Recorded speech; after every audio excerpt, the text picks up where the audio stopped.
TigersInside.com. A.J. Hinch Show, a preview of today's game with Tigers manager A.J. Hinch. Brought to you by McLaren Health, official healthcare system of the Detroit Tigers. We are getting ready for a three-game series with the New York Yankees after one heck of a sweep of the Chicago White Sox yesterday. Bases empty, 2 outs, bottom of the ninth inning, down a run, and the Tigers get 3 straight singles to tie, 2 in the 10th to win it.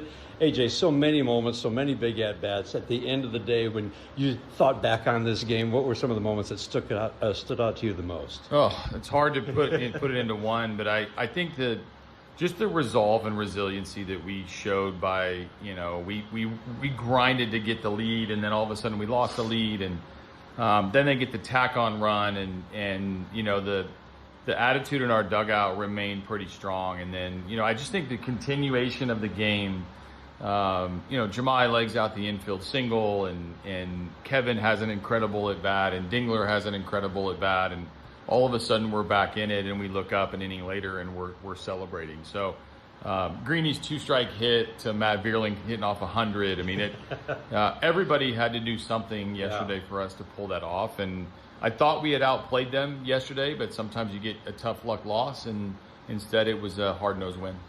You've been talking a lot about Dylan Dingler, the quality of his at-bats lately, and you talked about how he's really learned how to, the at-bats where he should maybe go for it, and the at-bats where he tries not to do too much because he knows the situation isn't calling for that. We certainly saw that with Matt Vierling on the game-winning hit, just trying to get the ball in the air to the outfield. That's a real skill. Can you talk about how certain players like Dingler have really begun to balance that skill, and the improvement's incredible? Yeah, it's a mentality. I think it's hard in this game, in this era. These guys were raised in launch angle and getting the ball in the air to the pull side, and sometimes the game reminds you that that's not what it's all about. And so whether it's a backside single by Dingler, or Vierling is a good example where the game didn't call for a homer. It needed a ball in the outfield grass, and he found it. Dingler 2-strike hit, with their backs up against the wall. Like the game of baseball is centered around ball and play. It's not always about the ball and play to the air to the pull side for the homer. Those are sort of the sexy hits, and those are the ones that we love, those majestic homers. But this game's about so much more, and Dylan and others are getting the mentality of like taking what the game gives you, and when it's a tough matchup, maybe a single is a pretty good thing to have. Drew Summers has really impressed of late. Spring training, he admitted he wasn't throwing a lot of strikes, admitted he was a little nervous because he thought he could make the team, had some struggles in a couple of outings when he came up throwing strikes. AJ, now he is in the strike zone. He struck out the side, all lefties. You gave him an at-bat to get out Yordan Alvarez in Houston. His confidence is growing, and your confidence in him seems to be growing. Yeah, I mean, I think, he and Hao-Yu Lee are 2 examples this year. The second time they've come up, the more comfortable they've felt and the more confidence that they have, and then subsequently I have confidence in them. And I think it comes from experience and just slowing the game down and just feeling like you belong. I mean, this has all been really fast for Drew Summers. I mean, he came up last year in the thick of a pennant race, and he's facing Juan Soto for the first time with a packed house in September. I mean, that in itself is much different than you're going to get experience in Erie or in Toledo. And as I've seen this year, he like other players, they just feel better as they get more experience. Nobody wants to go back to the minors, but when you do, you start to realize that the game's not that much different. You got to continue to throw strikes, and he's a tough look on lefties. You watch these uncomfortable at bats. Yordan Alvarez, 2 of them in Houston. We had the 3-up, 3-down yesterday with the punch outs, and he's going to face these guys, who have handled left-handed pitching, but it's a different look from Drew Summers with a big physical.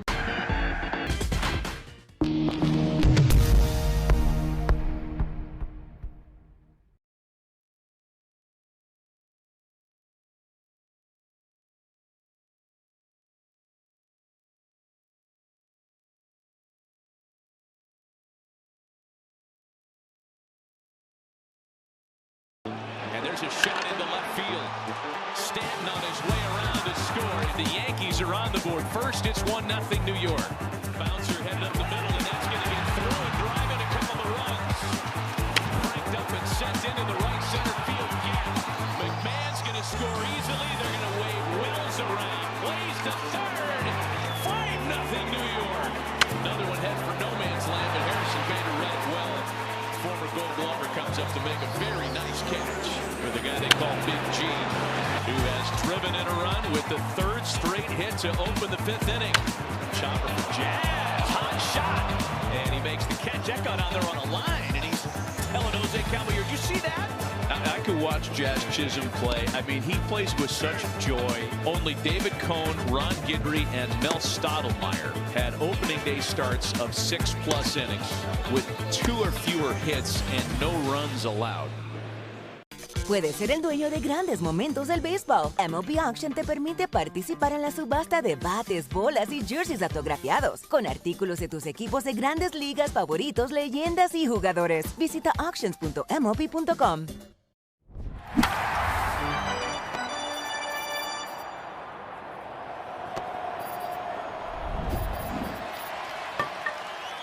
Enjoy your favorite pastime and a chance to strike it rich. So let's root for the Tigers. With 1, 2, 3 ways to play it. The new Detroit Tigers games, only from the Michigan Lottery. Knowing your limits, always the best bet. Major League Baseball trademarks used with permission. Summer is back, Tigers fans, which means it's time to get your yard ready for the season ahead. Cookouts, backyard catch, friends and family together. Your lawn is the backdrop to it all. So this season, get your yard ready with Pennington and keep it strong all year long. As a proud partner of the hardest working grounds crew, Pennington is all about thick, durable grass, built for life's big and small moments. Pennington Grass Seed, available at the Home Depot. It's brought to you by Big B Coffee, the official coffee of the Detroit Tigers. We have talked about the American League a ton on Around the League. Every team seems like they still have a chance to qualify for the postseason due to the fact that the league is so watered down. There are just 5 teams with a winning record. So if you're the Baltimore Orioles and you have a record of 37-42, you still got a chance, considering the O's are just 2 games out of a wild card spot, and they got a huge W yesterday. Baltimore in L.A. taking on the Dodgers, and the 2-time defending champs did not stand a chance. 7th inning, Birds up 7-1. The polar bear Pete Alonso dug in, men on. A ball thumped the other way by Pete Alonso, sailing through the Los Angeles sky, and once again, Pete visits the bleachers at Dodger Stadium. O's win at 12-1. They take the series from the Dodgers, and they're still very much alive to make.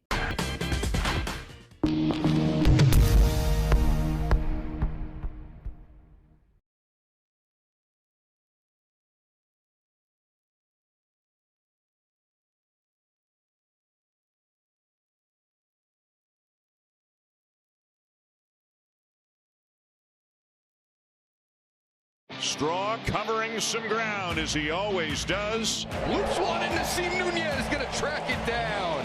What a play. Outstanding. Diving, and he takes a hit away from low. A.J. Ewing showing off his speed. How about Stott making the play? Wow, that was awesome. Can we just give this guy a gold glove? Lined out to center. Dubon with a diving grab. Straw back. Oh, and he made the catch. Hard in liner to Machado, caught at the shoot top. Turang fields, tags the runner, throws to first in time. Oh, what a job by Bryce Turang. It'll be Lucas making the catch. Boy, that took him way back. Fantastic play, but a couple exclamation points by Nick Kurtz doing it defensively. Makes that over-the-shoulder catch look so easy. And that's a great play by Pete. Still backing up all the way to the wall. And Corbin runs it down. Makes a running, sliding catch. Great play. And will easily. Wow, what a catch out of nowhere. In this game, you've got to keep your eye on the ball, but it's harder than it looks. A little league error there gives Jackson an extra 90 feet. The action has defied all prediction. And he tried to put it back in the glove. Oh, that's a great move. What just happened? You can never be sure of anything in this strange game of baseball. I think he hit the hole that hole, the netting. And speaking of strange things, Geraldo Perdomo darts out of the dugout, cuts off Mr. Red and Rosie Red. Curveball got away. Wow. But that pitcher takes his eye off the ball. From flubs to flair, let's check out some fine fielding affairs. He did it again! Junior dives like Superman. Oh! Robbed by Marcy in center! Going, man, you're gone. Gone to the warning track, makes the over-the-shoulder grab. Nunez from the shortstop side of the bag. Pops up and throws out Bobby Witt. Send it to left center, Jake Myers! What a catch! How about that? Puedes ser el dueño de grandes momentos del béisbol. MLB Auction te permite participar en la subasta de bates, bolas y jerseys autografiados, con artículos de tus equipos de grandes ligas favoritos, leyendas y jugadores. Visita auctions.mlb.com.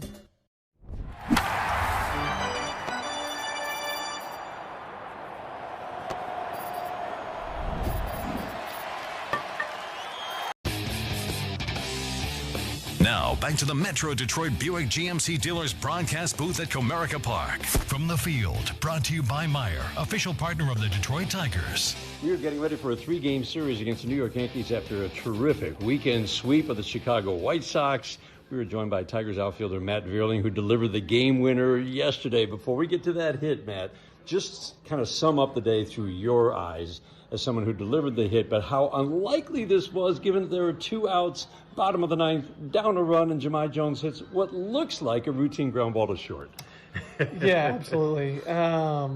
First off, like both pitchers started and they pitched great. Oh my gosh. So it was a pretty close game, low pitch counts, and then once you get in the 6th, 7th inning, you start getting that little line change with the lefties coming in, and AJ pinch hit us and stuff like that. So, to wrap back around and for us to face some righties doesn't usually happen, but Jahmai, that was the biggest play of the game. Obviously, beats it by half a step and keeps the game alive, and then we kind of get a couple hits after that. Kevin and Riley or I forget who it was. Ding. Yeah, Ding and everybody. But yeah, Jahmai just hustling that out. Just credit to the type of person he is, type of player he is. He works super hard, and it could be, 6th inning, doesn't matter, 7th inning, bottom of the 9th, 2 outs, he's going to run that hard. Yeah, and he did. He had 29.7 sprint speed down that first base line. So tied up in the bottom of the 9th inning, and then in the 10th, the extra inning runner goes to third on Riley's line drive single, and then you've got the torque drive to the gap in left center to tie the game. Bases get loaded, or runners at second and third. You come up, and you have to face, as you said, a righty who throws 100, that's all, Jordan Hicks. Yeah. Walk us through that at-bat. Yeah, I faced him a couple times in the past. Just tried to be ready for 100 miles an hour sinker. So just kind of, I faced him in the past, so I kind of knew what the shape of the pitch would be like. But I knew what I was getting. It was going to be sinkers, middle end, probably even farther in. Just tried to be ready for it. The goal was to go up there and with bases loaded, nobody out. Right, bases loaded, nobody out to try to hit a fly ball into the outfield. So off a 100-mile-an-hour sinker, it's can be challenging. But just challenging a little bit, it can be challenging, but definitely doable, and we got it done. Describe that feeling? Really, you stole that one yesterday, but a lot of good at-bats to get you there. What that does for this team? Yeah, you need wins like that over the course of a season to kind of keep you in the fight and give you some momentum moving on. So I would just say a lot of guys in there probably would say the same thing. We feel like we've had a couple stolen from us. Mm-hmm. So to be able to steal one of those and sweep a really good.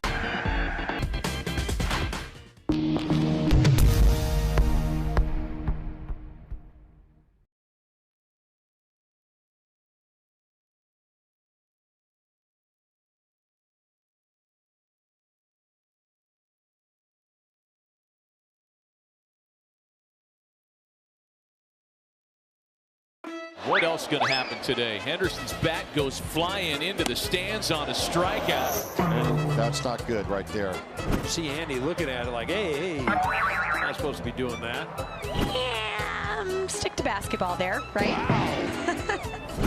No catch. Love to get that one back. Alonso lost the bat as he flung at that high fastball. That's going to keep him up tonight. Can't make that catch. You got to keep that clean, right? You got to catch that. Jordan Lawler leads off the bottom of the 3rd. Reynaldo Lopez, first pitch swung on. That is hit high and deep to left field. It took a long time, but there's the first Major League home run for Jordan Lawler. 424 feet off the bat of Lawler. And no doubter for him, a kid who was, 6th overall pick a few years ago. They had to find kind of a spot for him. He was a shortstop. They put him in the outfield, and nobody giving him any love after his first big league home run. Congratulations, Jordan Lawler. That's number 1. Puedes ser el dueño de grandes momentos del béisbol. MLB Auction te permite participar en la subasta de bates, bolas y jerseys autografiados, con artículos de tus equipos de grandes ligas favoritos, leyendas y jugadores. Visita auctions.mlb.com.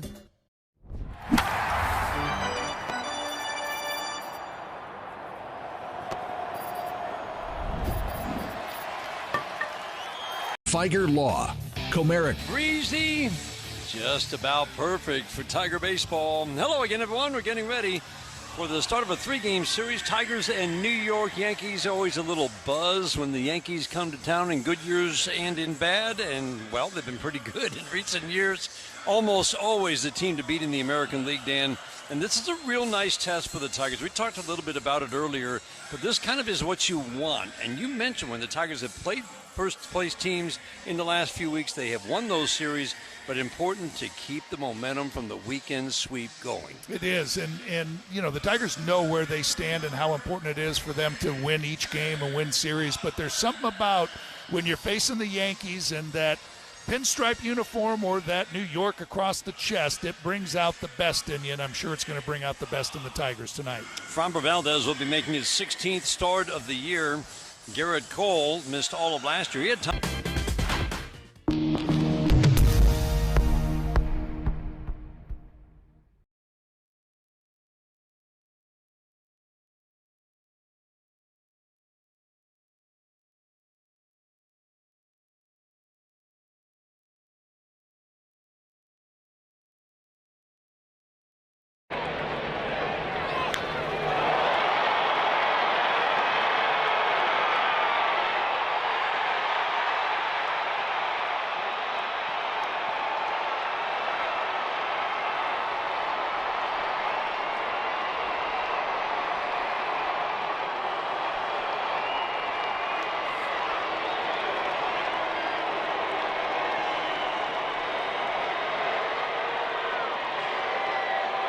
All your favorite games from MLB Play are back, bigger, bolder, and better than ever. Test your skills with daily puzzles like MLB Pickle, the ultimate mystery player challenge, and Immaculate Grip, where stats and strategy collide. Then in Spinball, build your roster, take on your friends, and compete for the weekly prize. Or be the first to beat the streak and hit your way to the $5.6 million jackpot. Plus, the all-new Daily Walk-Off. Lock in your players by category for the walk-off win.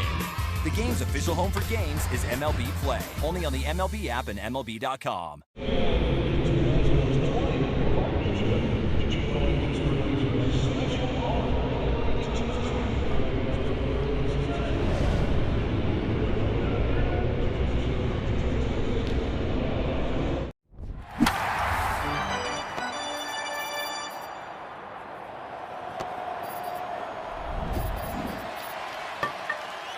Sunny skies, low humidity, and temperatures in the mid-70s. Start of summer, not bad for watching a baseball game in downtown Detroit. Our keys to the game are brought to you by Rave Associates, proud distributors of Bell's Brewery, founders and long drink. Now let's talk about the keys for Framber Valdez against the Yankee lineup. You look at the last 2 years. The Yankees have had the best offense in the American League year in and year out. They bomb the ball. The Tigers, in those 2 years, 2024 and 2025, have done an excellent job shutting down this Yankees offense, holding them to 3 runs a game each of the last 2 years, covering 12 games. Keys for the Tigers to continue that tonight. Well, I just think Framber, and we talked about it earlier, you know, he threw, and that was some of the best stuff that he had in Houston, and it was an emotional return for him, the place that he grew up. You know, so maybe he was a little extra fired up, but he had a little bit more movement on his sinker. His curveball seemed to be sharper. It seemed to be thrown a little bit harder. So I would just try to capture whatever that was and just take it into tonight's game. Let's talk about that sinker, because we both thought it was absolutely noticeably better. He'd been throwing it up, and it's just a two-seamer with some movement up. Down, it was moving, zigging and zagging every which direction.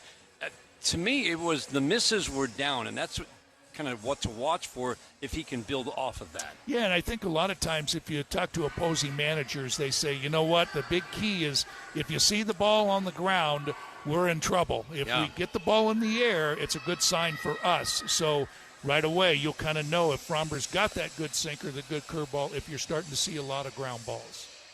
Tigers come in with a record of 33-44 after sweeping the Chicago White Sox. They know that every game matters, every series there's added importance given the hole they have dug themselves. The Yankees lost 3 of their last 4. They are, again, suffering from some big injuries right now. The offense remains, well, they're scoring 5 runs a game in the month of June. The Yankees come in at 46-30. They now get ready to face the 32-year-old native of the Dominican Republic, Framber Valdez. Yeah, Fromber's coming off that really emotional game back in Houston, and he allowed just 1 unearned run in 6 innings. But he's had some trouble with the Yankees. In 6 career starts, he's 0-2 with a 7.22 ERA and a whip close to 2. But Aaron Judge, Giancarlo Stanton are not in the lineup, and they can do some damage as right-handed hitters against left-handed pitchers. Last 2 starts against the Yankees for Framber Valdez, both last year with Houston in August and September, gave up 10 runs on 16 hits in 10 2/3 innings. He had a 3-start stretch at the end of May where the fly balls, it was twice as many fly balls as ground balls, and it was kind of like, what is going on? This is a guy who gets 60% ground balls. So it was 2-1 fly balls the last 3 starts of May. The good sign is, Dan, now in the month of June, in 3 starts, Framber Valdez is starting to get the ground balls again, and it has been, in his last 3 starts, 32 ground balls, 17 fly balls. I think that's the best sign of all, because whenever the Tigers faced him, it was like, how do you get the ball off the ground with this guy? Right. So hopefully that is a sign that the sinker is where he wants it to be, down in the strike zone. No Aaron Judge, no Giancarlo Stanton, no Trent Grisham. Those are 3 guys who combined for 111 home runs for the Yankees last year, and the Yankees are still bombing the ball. Ahmed Rosario at the plate to lead off. Right-handed batter forward in that right-handed batter's box.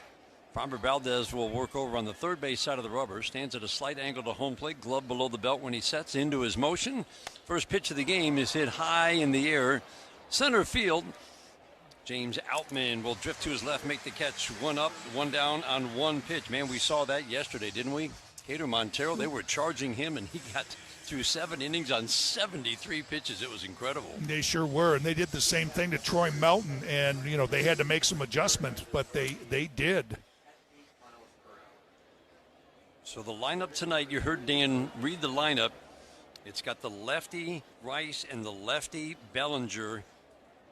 2 of the top 4 hitters are lefties, and both of them hit left-handed pitching. The guys you really circle, Rice and Goldschmidt, the 2-3 hitters, and then Cody Bellinger having an excellent year, but most of his production is at home. It is a huge right-left or home road split for Cody Bellinger. This young man has turned into one of the best hitters in the game.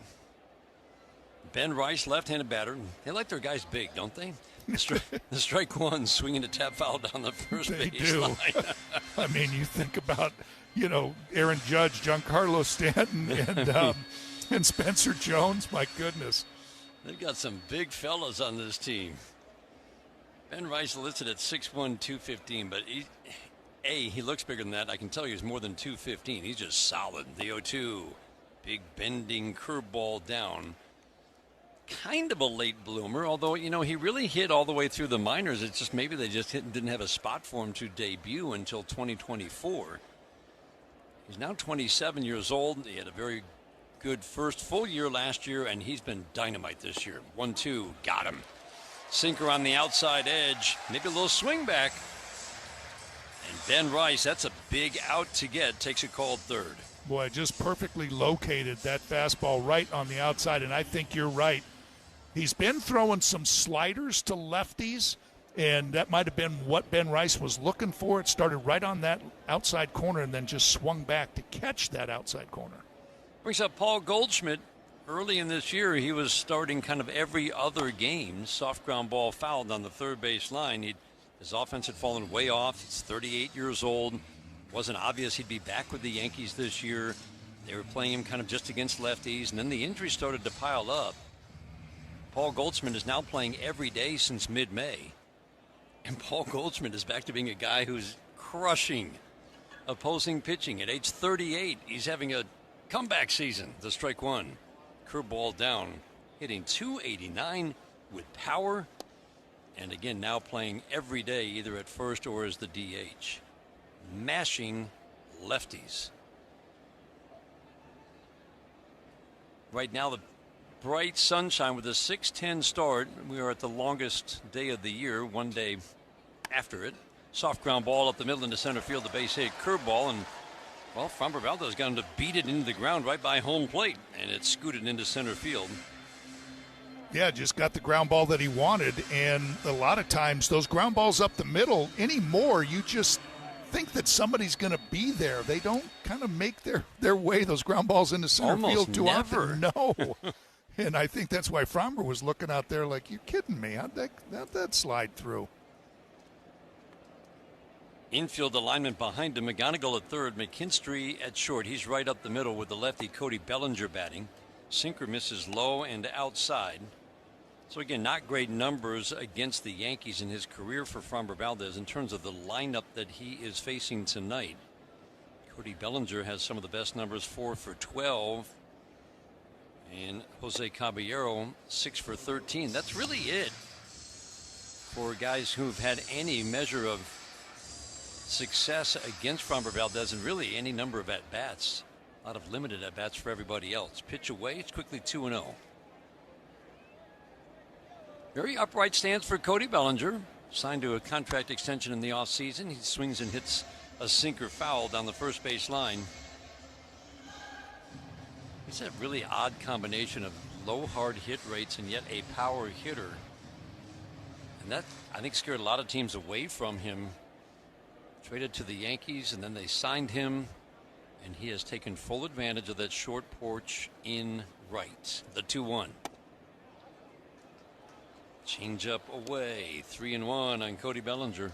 Well, you're right, Dan, about that upright stance, and he's about as straight up and down as you're going to see, and then doesn't really flex too much as the pitch is coming in. Just takes that stance and continues it. 3-1. Change up again, and he missed.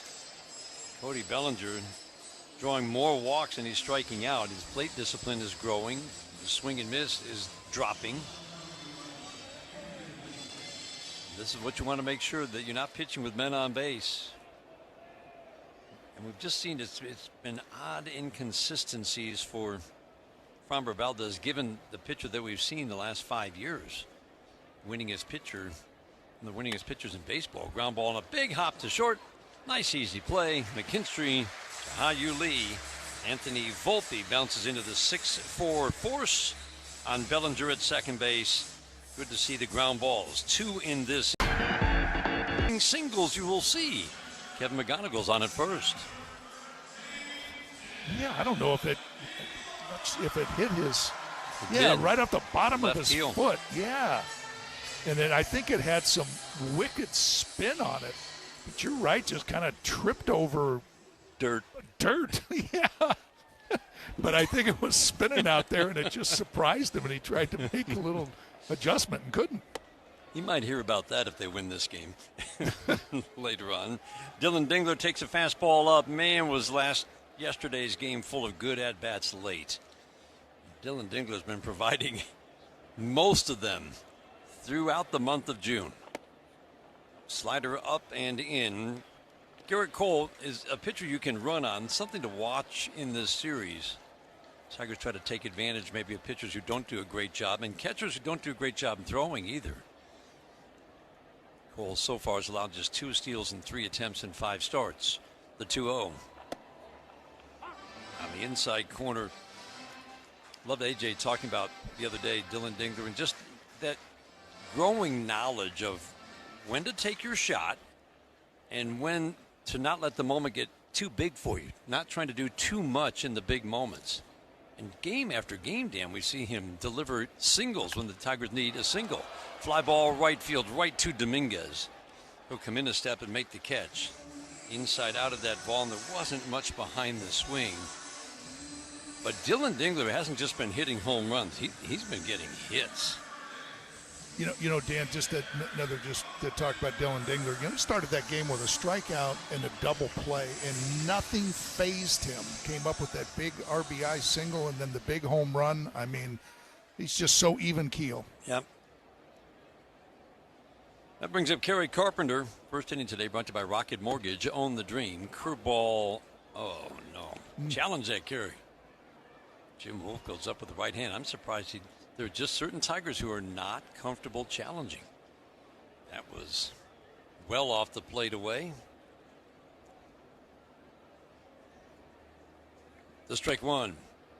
Swing and a miss. 97 above the belt. That's what Garrett Cole can do. He's got one. When he was healthy, and again, he's come back and still has it. He's got that good vertical snap, if you will. Induced break at the top of the strike zone. And he will swing under it a lot. You would think he's going to get another one right here. The 0-2, swinging a fly ball, left center field. Caballero's on the run. He'll make the catch in left center. That's a good swing from Kerry Carpenter. Knew he was going to get the fastball up, and he drove it to left center. Kind of died in the gap for the second out here in the first. Yeah, and Kerry's had a little bit of success against Garrett Cole, being 4 for 9 coming into this game. Not too many Tigers have had success against him, but Kerry's one of them, and he looks very comfortable in the box. Riley Green just 2 at-bats, 0 for 2 with the walk. Scoreless in the bottom of the first inning.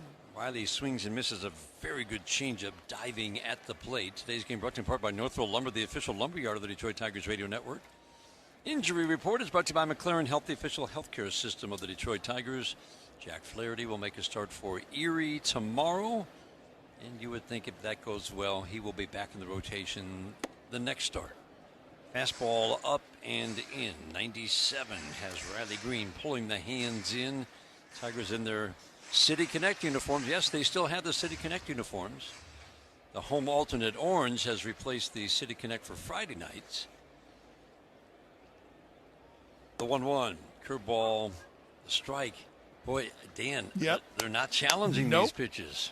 As same as that was a little higher than the one to Kerry, but yeah, probably a good ball or two off the outside corner. Riley Green, like Kerry Carpenter, we've seen him. He's not real comfortable challenging. Kevin McGonigal, oh yeah. If he thinks it's outside, he'll challenge. And he's usually right.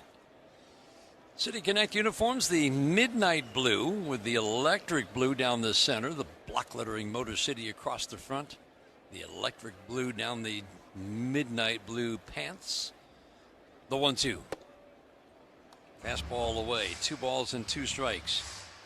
Tigers took the season series from the Yankees last year 4-2. They won both series here in Detroit 2-1 and in New York 2-1. Outscored the Yankees in that series 40-18. The 2-2 swinging a pop-up. Softly into left center. Caballero looking right into the sun will call off Bellinger, make the catch in shallow left center. Riley Green flies out. Leadoff single for McGonigal, but he's stranded at first. We head to the second inning. First of 3, Tigers and Yankees, and we're scoreless after 1 on the Detroit.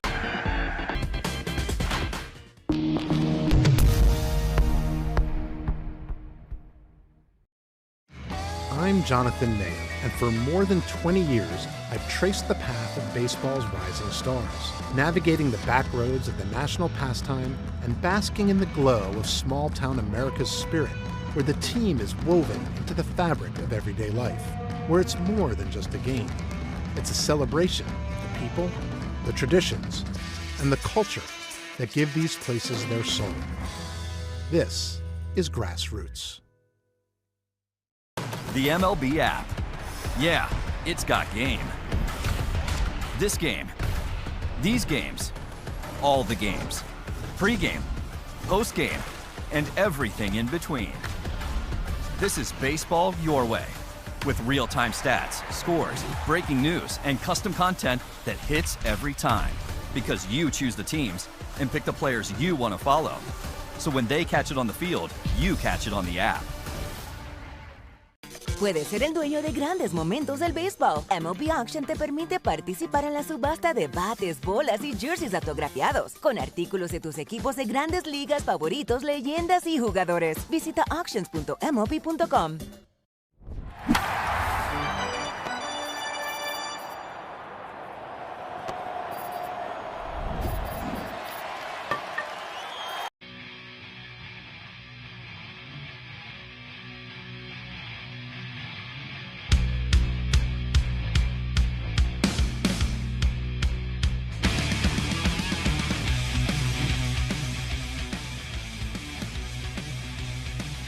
Jazz Chisholm leads off for the Yankees. No score, top of the second inning.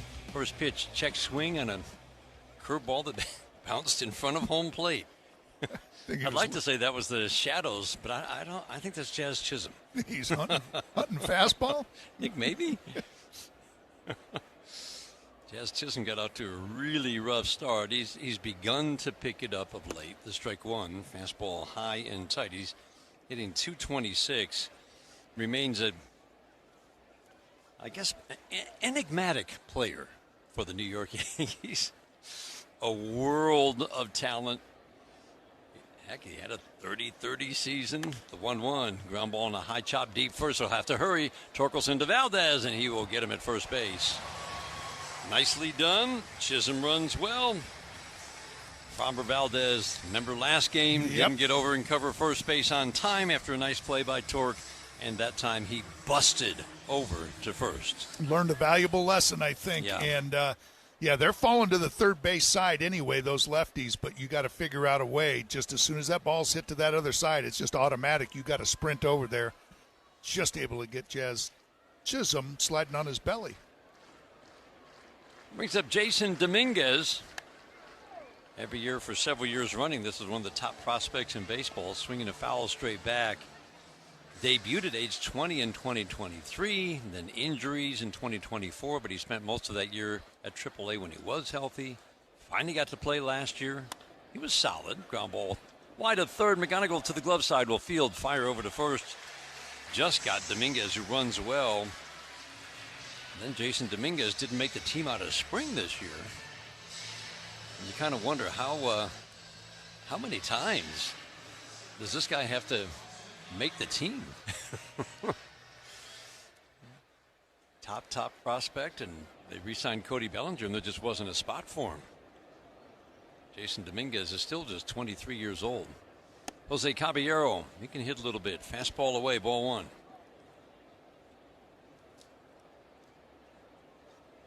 Roofline Shadow is now halfway to the mound. So Framber Valdez delivering the ball from bright sunshine through Shadow to home plate. Caballero takes the pitch away. I was talking with Matt Bierling about this the other day. He said when the Shadow starts to cover the entire infield, in center field, he was having a really tough time, not with the wind, but just picking up the ball out of the deep shadow. Fastball again away, and Caballero has a 3-0 count. I could see that. You know, you're standing out there with that bright sunshine beating on your eyes, and you've got sunglasses on and staring in there and seeing that dark, shaded area. Then suddenly the ball appears. Yeah. Fastball away. Well, told you Caballero has the best numbers against Framber Valdez in his career, 6 for 13 with a home run. Apparently Framber remembers. He didn't get, Danny was pitching him like Aaron Judge. Yeah, right off that outside corner, just did not want to come over or give him anything out of even on the outer third. So 4-pitch walk with 2 outs. Sanchez at the plate, and first pitch fouled straight back.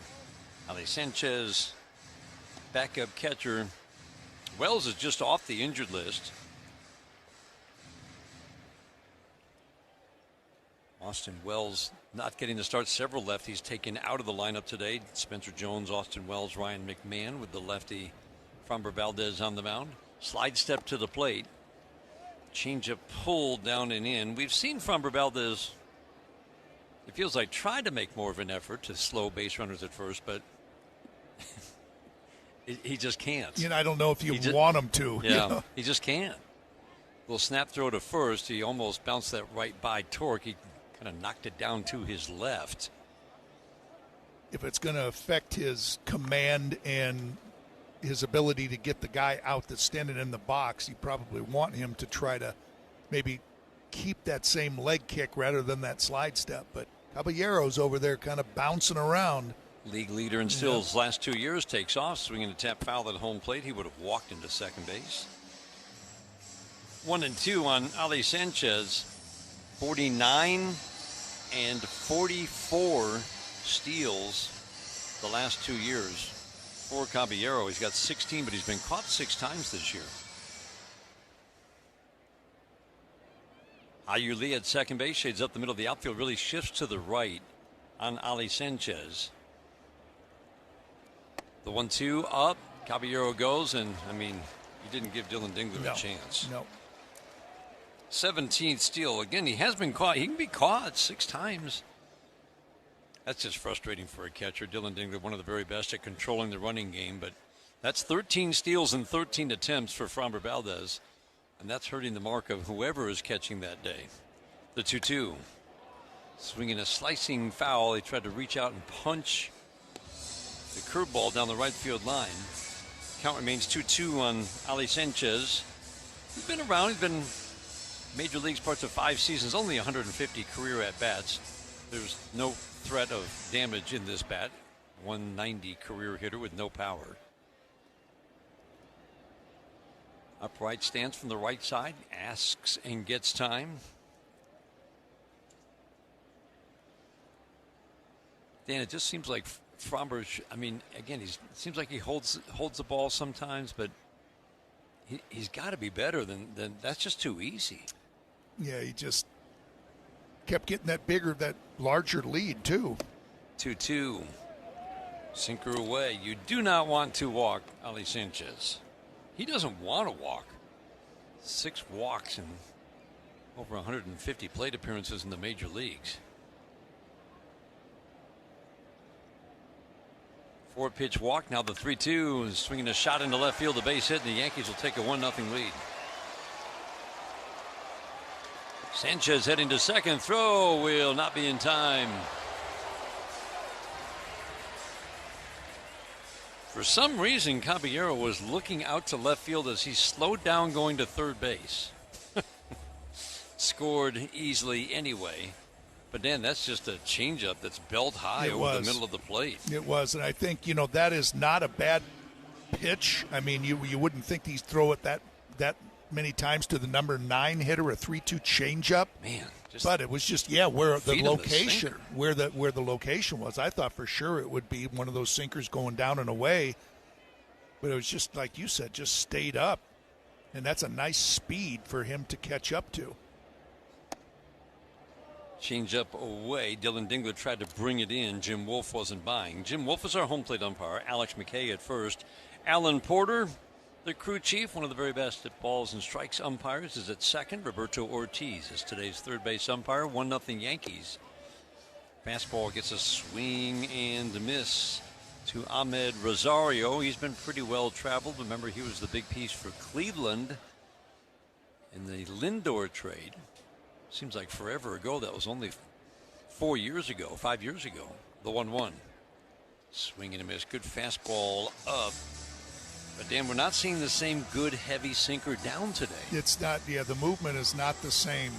That doesn't mean it won't come back. But right now it just doesn't seem. It seems like that sinker is straightened out. Rosario, right-handed batter, waiting on the 1-2, swinging a ground ball, chopped to third. Big hop for Kevin McGonigal. He flips it to second base, or flips it over to first to Torkelson. Rosario bounces out to end the second. 2 out, 4-pitch walk, stolen base, double, and the Yankees take the lead. We go to the bottom of the second inning, 1-3, Tigers and Yankees.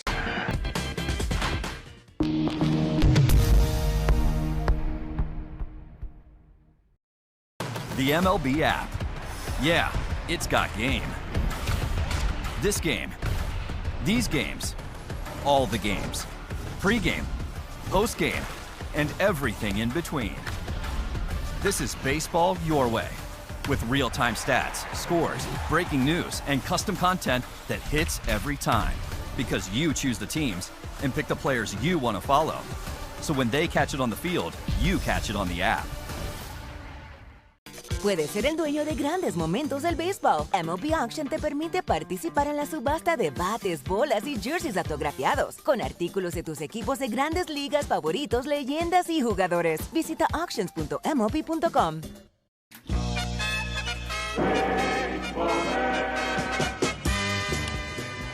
the third base line. Sprague goes home and he hits Ronnie Smith. Now also heading home is Voigt. He's in. The ball will go over to the seats. Heading home is McLemore. And he is safe. And the ball is dropped. And the fans are furious. The Toronto Blue Jays, the world champions, have done their 1962 Mets imitation.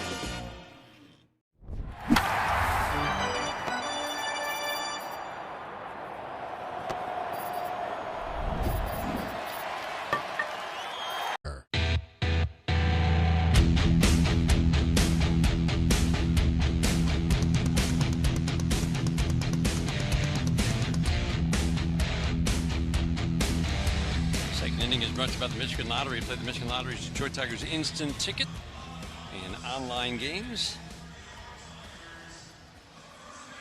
Tigers bat in the bottom of the second inning, down 1-0. 2-out walk, steal, double. The Yankees take the lead. Torkelson, Keith, and Outman here in the second inning against Garrett Cole. First pitch to Torque. Perfect slider at the knees for a called strike. Garrett Cole stands square to home plate, glove at the letters, and it's a big step back of the left foot, arms up over his head, and then drives to home plate. Sliders swing and a miss.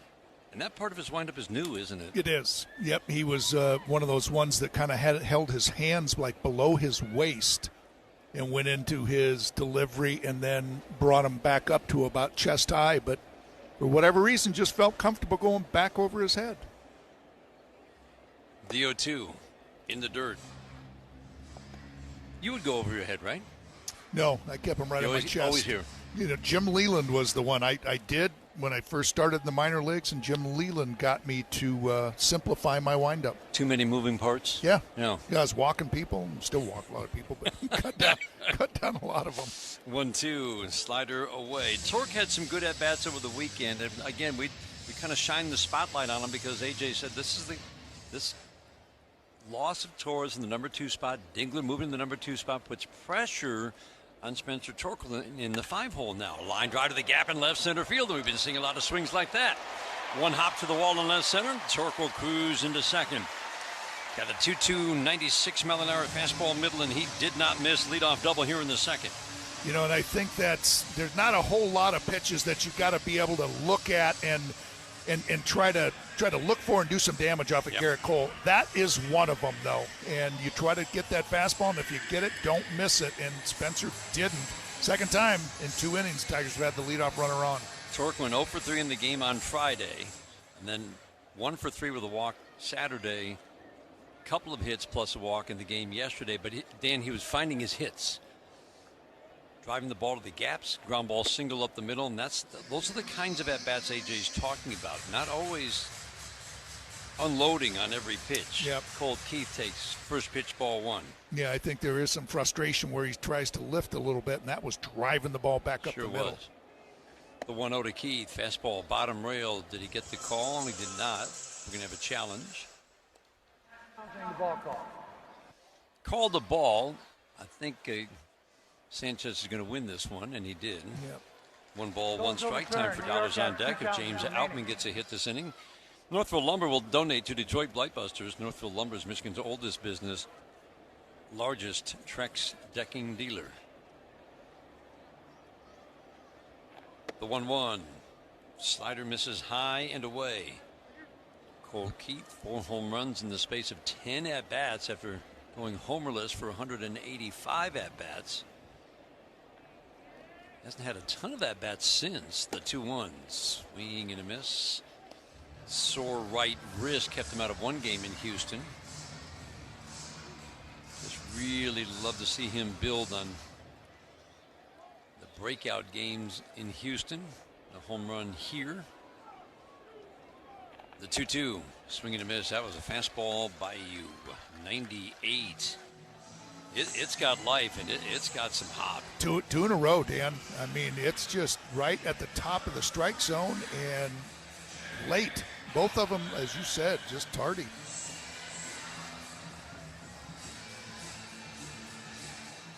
So the job there, just get that runner over to third. Saw a lot of good connected at-bats that AJ likes to talk about in the game yesterday, really over the weekend. Change up and away to James Outman. Good to see Outman with a couple of hits coming into the game midway on Saturday. 2 sharp line drive hits. Both went off of the second baseman Antonacci. Fastball high, lays off the high fastball. 3 for 13 with a home run. Couple of hits in the game the other day. 1 walk and 7 strikeouts early. Volpe, the shortstop, keeping an eye on Torque. Cole is going to turn and throw, and he almost threw it into center field. And I think the only reason he didn't is because he let up when he realized there was nobody ducking in behind Torque. So obviously a missed sign. He's looking to the dugout like, hey, what sign did you just give me? And Volpe, right before the pickoff, reached to his ear like he couldn't hear in the pitch comp. The 2-0. Fastball at the knees for a called strike on Outman, 2-1. Yeah, that was really strange.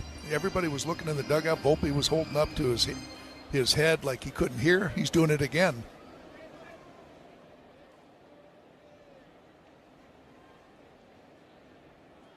The 2-1. Swinging a foul out of play.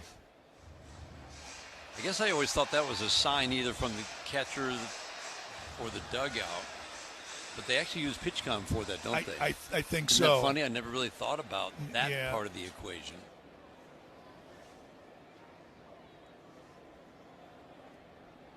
Middle infielders generally had the PitchCom.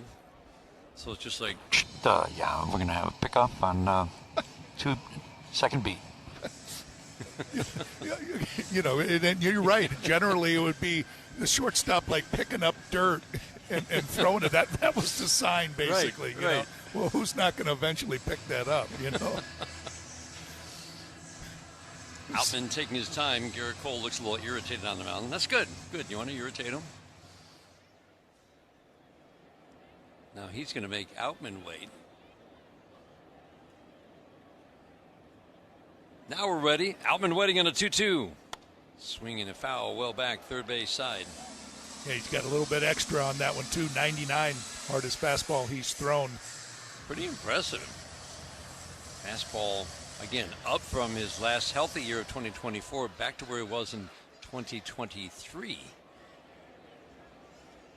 Volpe ducking in behind Torque. The 2-2 again, swinging a high foul fly deep down the right field line. This is an outfield that has good arms, but this particular alignment is not the best alignment. Cody Bellinger is much better in left than in center. He's got a big arm, and he stops the running game in left. Not the same with Caballero, who has a much weaker arm. Dominguez has a good arm in right, but he's never looked really comfortable in the outfield. Knuckle curve called third strike. Backdoored him, and it was perfect. Leadoff double. Torkelson is not advanced past second base. That'll leave it up to How You Lead. Yeah, that was a very well executed pitch after a couple of fastballs, trying to get a little bit extra. That looked like a fastball coming out of his hand, looked like it was going to be outside. I think Outman kind of gave up on it, and then it just kept working its way back to catch the outside corner. How You Lead takes a sinker for a called strike, and man, there's just nobody's comfortable challenging. These are some big misses by Jim Wolf. Couple of curveballs to lefties. That's a sinker that's 5 inches below the strike zone. How You Lee hesitated, but he couldn't pull the trigger. The strike one, soft little tap foul. Quickly behind, no balls and 2 strikes, and these are coming at big moments. Either strike one or flipping the count. Especially when you have a runner in scoring position, too.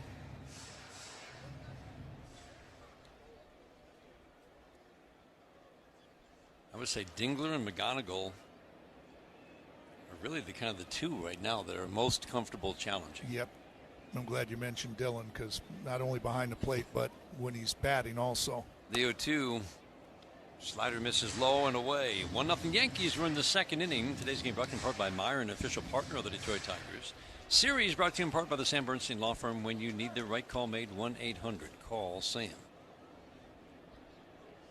Torque can take a pretty good sized lead off second. Swing and a miss. Fastball 99 middle.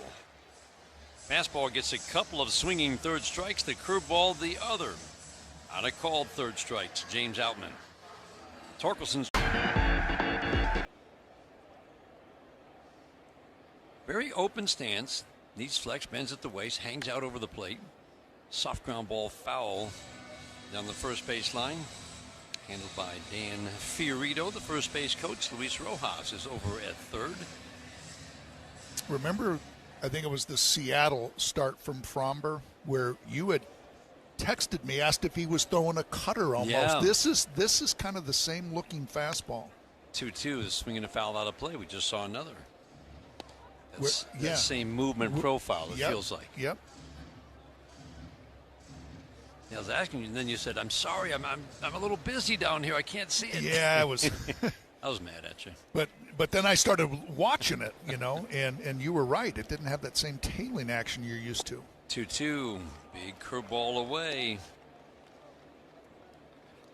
And better strike throwing for Framber Valdez, at least through about 9 or 10 starts. The first pitch strike throwing way off in recent starts. It's better today. And the total strike throwing is off. The 3-2, swing and a miss. Whoa, he snapped off a curveball that started at the right shoulder of Ben Rice. And Ben Rice took a hack, and he could not find it. He strikes out for the second time tonight. The only 2 strikeouts for Framber Valdez. Yeah, it looked like he just really pulled the string. Maybe a little bit slower, but a big breaking curveball. That was a beauty. Yes. Brings up Paul Goldschmidt, first pitch curveball strike. That was too. That's a great way to steal strike one. Right now the mound is bracketed in sunshine in between the last row of the upper deck and the roofline shadow. Change up strike on the outer half for a called strike 2. Goldschmidt, ground ball single into center field first time up. Again, Valdez got him to hit it right into the dirt by home plate, but it's still scooted through the infield. So the pitch is being delivered in sunshine and then right into shadow. Ground ball up the middle and under the glove of a diving Hyu Lee. He was shaded way up the middle this time, just for that. And Paul Goldschmidt again hits it hard enough to get it into center field. Boy, just to the left of second base, the shortstop side of second base, and just out of the reach of Hyu Lee. That one hit a little bit harder, meaning that it didn't bounce into the dirt by home plate. It hit the grass well in front of home plate and kind of scooted through the infield. Cody Bellinger's soft line drive, backhanded with an in-between pick by McKinstry at short. What a fine play. Flipped it to Hyu Lee at second base. They only got Goldschmidt at second. They really didn't have a chance at a double play. But, man, that's kind of an all-or-nothing play as he charged a high-bouncing in-betweener. Yeah, that's not hit very hard, right off the hands, but it was just one of those hops that you could see just kind of glancing off of a glove, but Goldschmidt had to hold up. Good thing Bellinger was running down the line. It looked like McKinstry thought about coming in to make the catch on the fly, then realized, no, my best chance is to play it on the in-between. Anthony Volpe's in the number 5 spot today. He's lost his starting shortstop job, at least the everyday shortstop job. Change up low. Facing a lot of lefties. Most of his starts coming against lefties, but his playing time is definitely way down this year. 9 for 32 against lefties so far this year. 1-1 line drive, base it into right field. Bellinger will stop at second. Carpenter gets the ball in on one long hop to McKinstry on the infield grass. Volpe singles to right field to put a couple of men on. So 6 base runners, 2 in each inning now for the Yankees. Valdez stranded 2 in the first. Run scored last inning on the Ali Sanchez double. Now he's got to try to strand 2 here.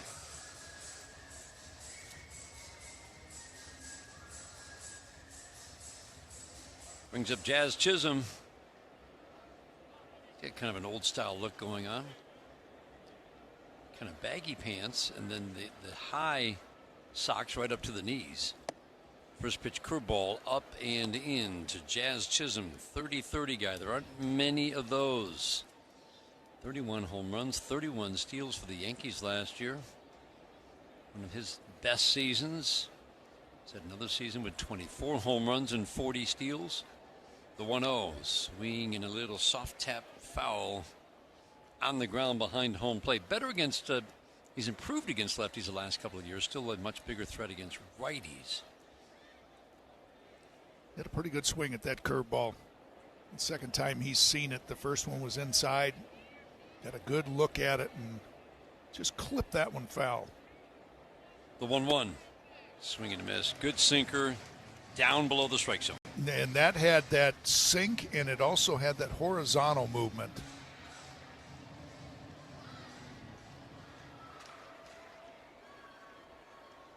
McKinstry trying to shorten the lead of Bellinger at second base. Framber Valdez steps off. Bellinger does not have great speed, but he runs the bases well. Sometimes the know-how is more important than the actual foot speed. Chisholm waiting on a 1-2. Upright stance, tucks a bit tight over the left shoulder. Swing and a miss on a curveball down and away.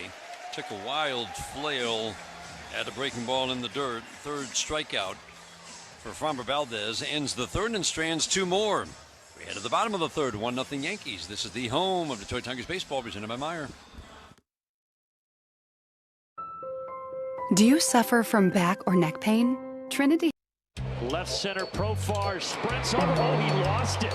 It looked like it was going to be a really good play for Jurgen Profar. He did not see that ball. He didn't even come close to it. These interactions between De La Cruz and Tito Francona have been priceless. Come on, Ben. Okay, got it there. Yes, indeed. And the ball wasn't the only thing that landed in the basket. What in the world happened out there to Jung-Hoo Lee? That's wild. I mean, you don't see that in the big leagues. A lot of fans and collectors will look at the T206 set as the more famous of the sets that were produced in the early part of the 20th century. And certainly they would carry more financial value. But when you talk to collectors, some will tell you that these T205s are actually more physically attractive. They're maybe the most physically attractive cards produced prior to World War II.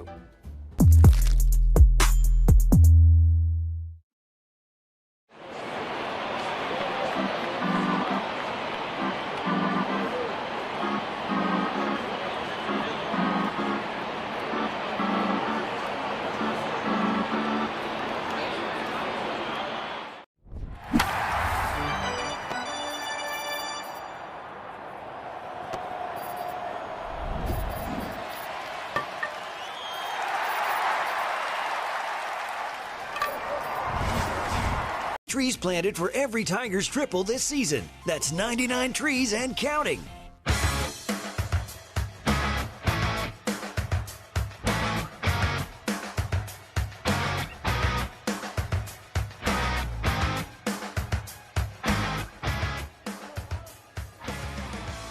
Zach McKinstry leads off for the Tigers. 9-1-2 hitters against Garrett Cole. First pitch fastball out of third, 96. Garrett Cole's been up to 99 today.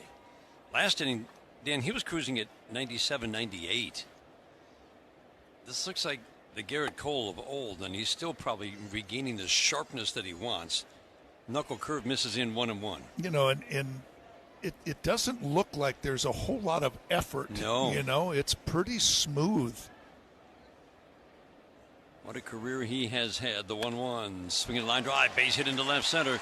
Chased down by Caballero, and he took the wrong route. He went straight over. That's going all the way to the wall, and that means Zach McKinstry's going all the way to third. Throw not nearly in time. Zach McKinstry with the leadoff triple.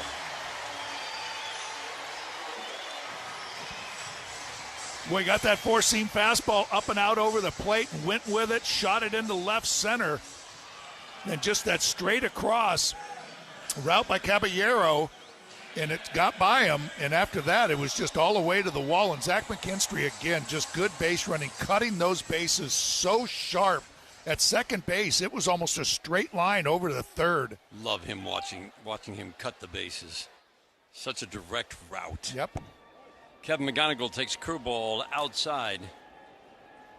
Dan, we saw it. We've talked about it a lot. His production has been driven by a high line drive rate last year especially. It's been half that this year, but now in the last week or so, we're starting to see him more line drives. Curveball away. Kevin McGonigal gritting his teeth like, I should challenge that, but he would be the first to challenge it. Jim Wolf's strike zone is big on the outside edge, the 1-1. Fastball up, but 2 line drive hits for Zach McKinstry yesterday. That's a really good sign, taking that ball and driving it up the left center field gap. Yeah, the third inning in a row, too, with the Tigers getting the leadoff runner on base, and hopefully they can get it with that runner at third, less than 2 outs. They can put one home. The 2-1, swinging a ground ball to second base, and with the infield back, that will score a run. Chisholm flips it to Goldschmidt. Into score comes McKinstry. Good situational hitting. Kevin McGonigal ties the game at 1. Yeah, that situation there, Garrett Cole, who can get a bunch of strikeouts, that's the wrong guy to have up there with a runner on third and less than 2 outs and think that you're going to get out of it by a strikeout. He knows exactly what he wants to do, knows that infield's back, and just says, man, this is almost a free RBI. Knows how to get it done. Dylan Dingler batting first pitch, swing and a foul. Went back and looked at that Dingler at bat in the 9th inning. Sir Anthony Dominguez was on the mound. Runners at the corners after the Jahmai Jones incredible beating out a routine ground ball. It looked like to extend the game. It was game over until it wasn't. McGonigal singled into third, swinging a foul, and then Dylan Dingler, man, it was fastball, fouled out of play, off the plate away. I think it was first, called strike 1. It was off the plate. Then a sinker down 1-1, and then he went away with the fastball, fouled out of play. Dylan felt like he probably had to swing because of the first call. Then he fouled another one off away. The 0-2 got him. He painted on the outside corner. Dylan Dingler takes a called third, and then he got a sweeper, and he was ready for it. That was a heck of an at-bat. But that pitch right there, I thought he would go back out there. And Sir Anthony Dominguez, that four-seam fastball had some natural cutting action on it, too. And they keep trying to get tricky with Dylan on throwing those breaking balls, and he's having none of it. Yep. He even told Kara after the game, it just I jumped on a breaking ball. Kerry Carpenter takes a slider for a strike at the knees, and that was the hit that tied the game and sent it to extras. The Tigers going on to the 5-4 win. The strike 1 to Carp. Swinging a soft ground ball up the middle and fielded by Volpe. Throws to first. He won't get him. That was like a little misdirection magic trick there. Chisholm dove for it. Volpe's behind him. I don't know how Volpe saw that ball, but he's in shallow right center. And he fielded that ball and actually made a play of it at first. That's a heck of an effort by Volpe. It sure was. It was almost like it just found his glove somehow. That's amazing. Chisholm sliding right in front of him, and he's reaching down to his left to field that ball. Fine play. It is a single for Kerry Carpenter. Brings up Riley Green. First pitch curveball, backdoor strike 1. 1-1 tie. We're in the third inning. Third inning is brought to you by Mastercraft. Heating, cooling, plumbing, and electric for fast service and the best price. Choose Mastercraft.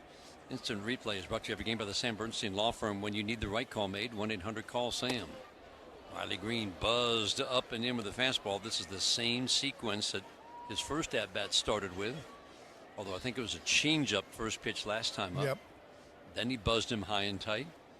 Now Sanchez setting up away. Garrett Cole holds it for an extra beat. And another. The 1-1. Fastball 97 away. I'm impressed with this stuff. Let's pause for station identification on the Detroit Tigers Radio Network.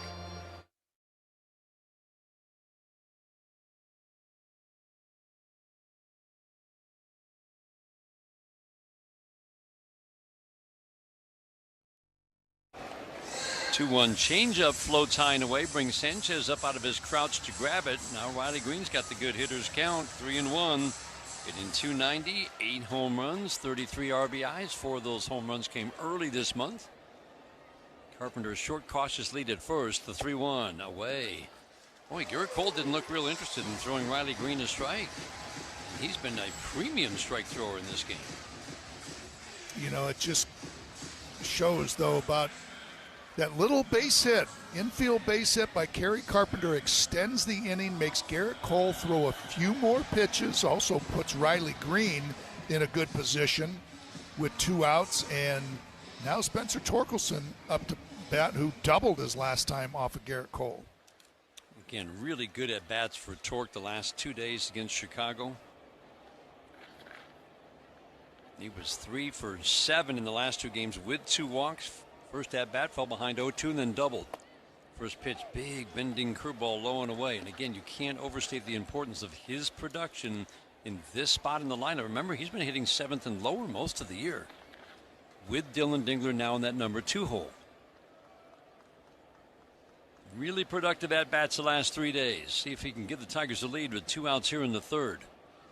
Pitch count climbing for Garrett Cole. The 1-0 swinging a soft little line drive into center. It's going to drop for a base hit. Carpenter around 3rd. He will score. Riley Green heading to 3rd.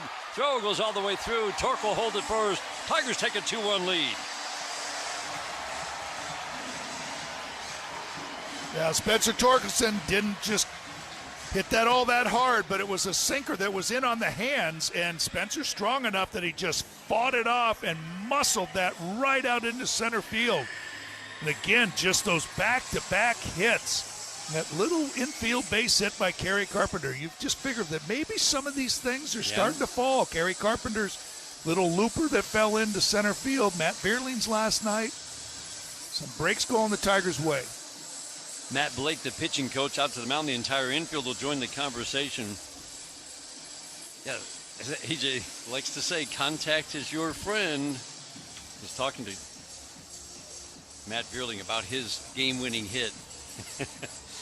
All he had to do is face a guy throwing 100. And he said the first one, he said, was right there in the middle of the plate, but he said it really moves, and it does something different every time. So middle of the plate meant that it moved to the middle of the plate, fouled it off. He's a little frustrated. So the next one was up, and it just ran right in on my hands. But he said, I was just determined.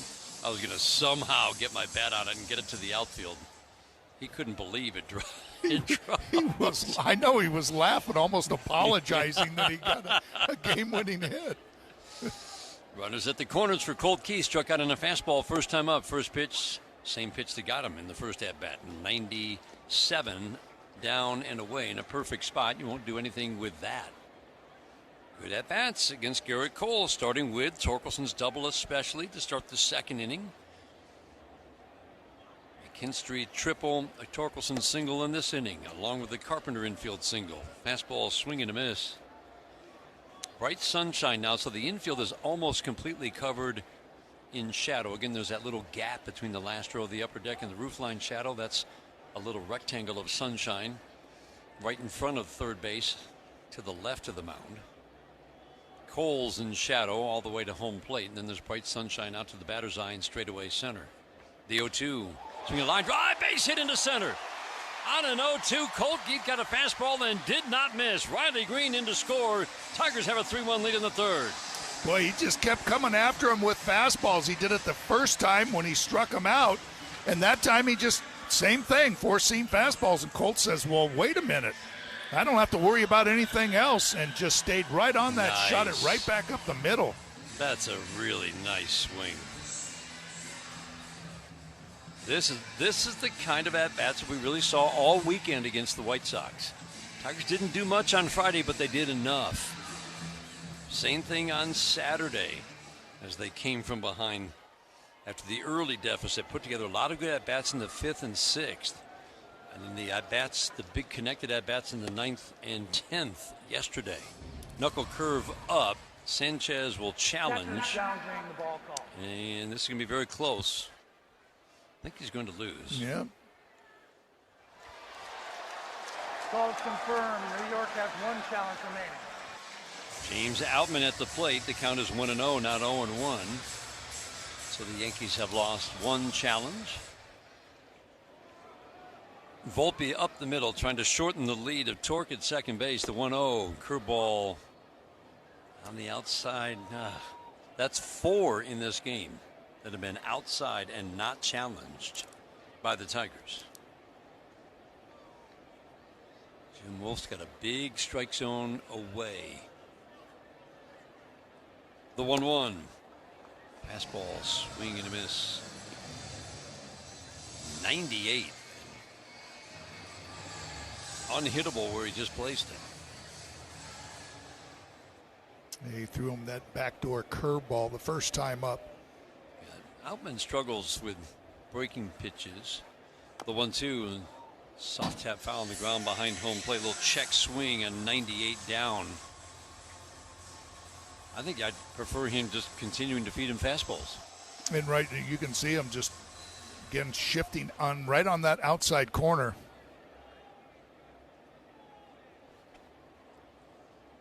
2 on, 2 out, 3 runs in.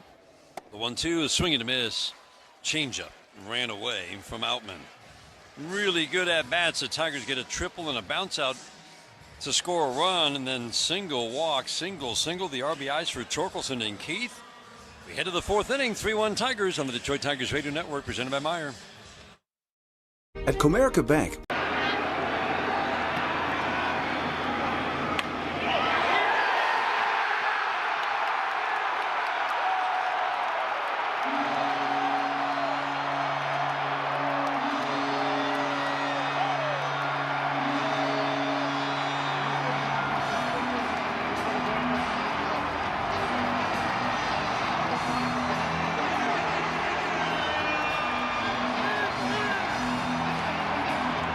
Smith leads off for Atlanta. Pitch on the way. Dominic Smith hammers one. A mile high, a mile deep, a majestic shot, and it's 2-0 Braves.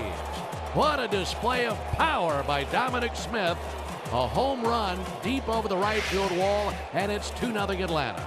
Boy, that was such a pretty swing. Dominic just pulls his hands in and gets the barrel to it, and that ball cleared the fence. I waved goodbye as it was going over. It was smoked.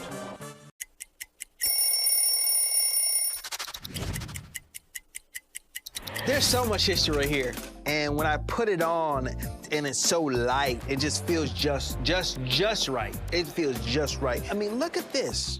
It got the city on it. When I was 7 years old, my uncle takes me where? To Shea Stadium. Darryl Strawberry hits a home run, and I become a fan for life.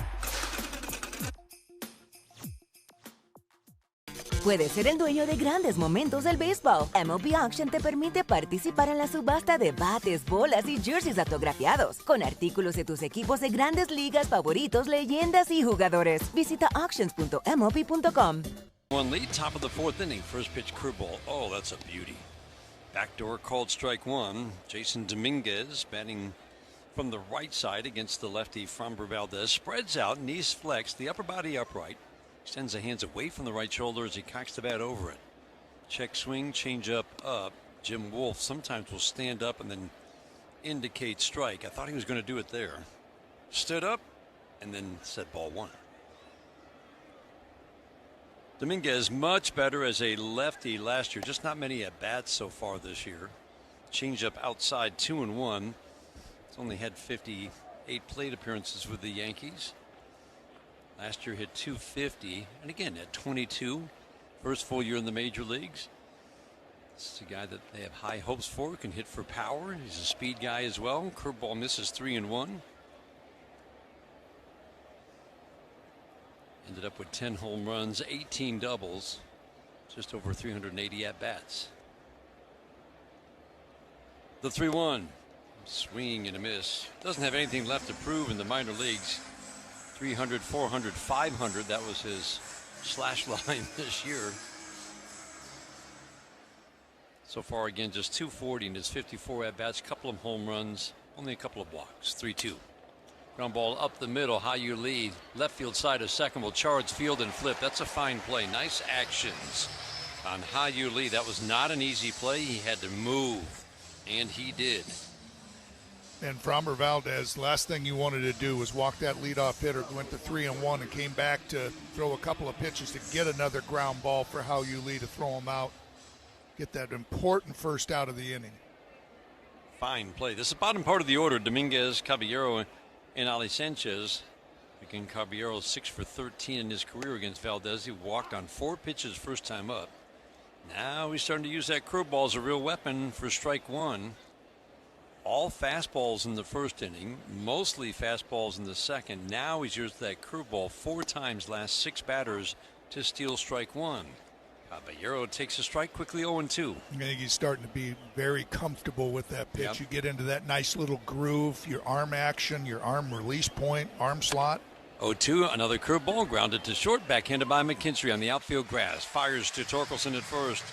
2 up, 2 down. 17 batters in. Let's count the ground balls. 2 ground balls off the bat of Goldschmidt were singles, but we're just counting ground balls here. And there are now 7 other ground balls. So 17 batters in, 9 balls have been on the ground. Yeah. That's what you're looking for. Subtract the 3 strikeouts and 2 walks. There've only been 3 other balls put in play. Those were in the air. Line drives and a fly ball. Curveball for a strike, 1-1 on Ali Sanchez. He had the double, line drive double down the left field line. That brought home the Yankees run. That was in the second inning. Tigers have just scored 3, and that's where you look for your starter to deliver the shutdown inning. 2 up, 2 down on 2 easy ground balls.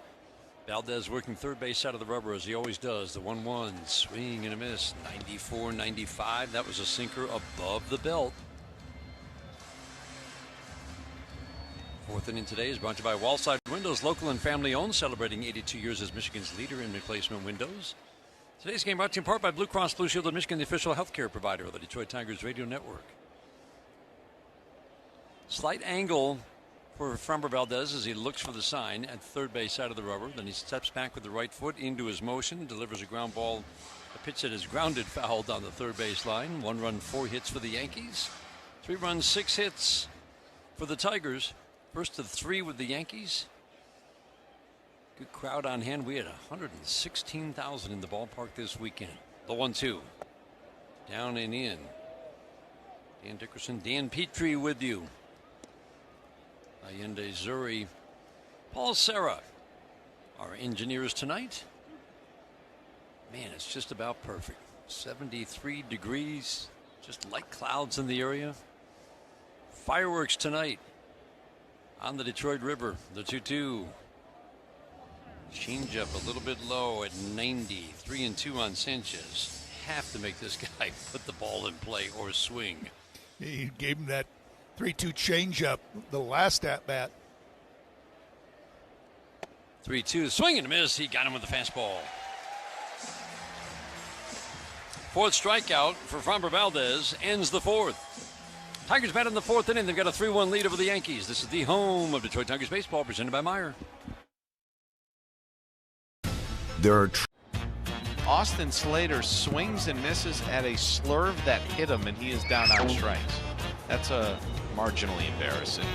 Pete's going to make sure the hair is in decent shape. That moved the rally cap to the other side of the head. Oh, look out. Big fella lost his shillelagh on that pass. We got a ferry boat upside down, the Collector Cup. Raising the bar for all of us. Hot shot. The ball bounced off his glove, and he starts, oh my, wow. Stabbing grabber, Royal, nicely done.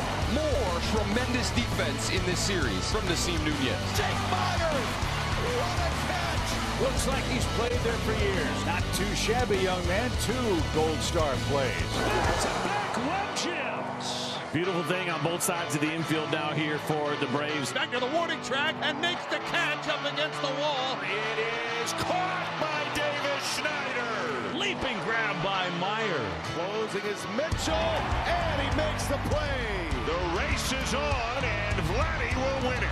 Just his lovely, lovely play. Eyes on the ball, right? Yeah. Tyler O'Neill goes skyscraping at the right field fence. Oh, Billy Cook one of the greatest center fielders in the game today. Backtrack, leaps at the wall, made the catch. Diving stuff by Palacios, who is just taking hits away from everybody. I'll tell you what, through 3 2/3 innings, I think Richie Palacios deserves a Gold Glove.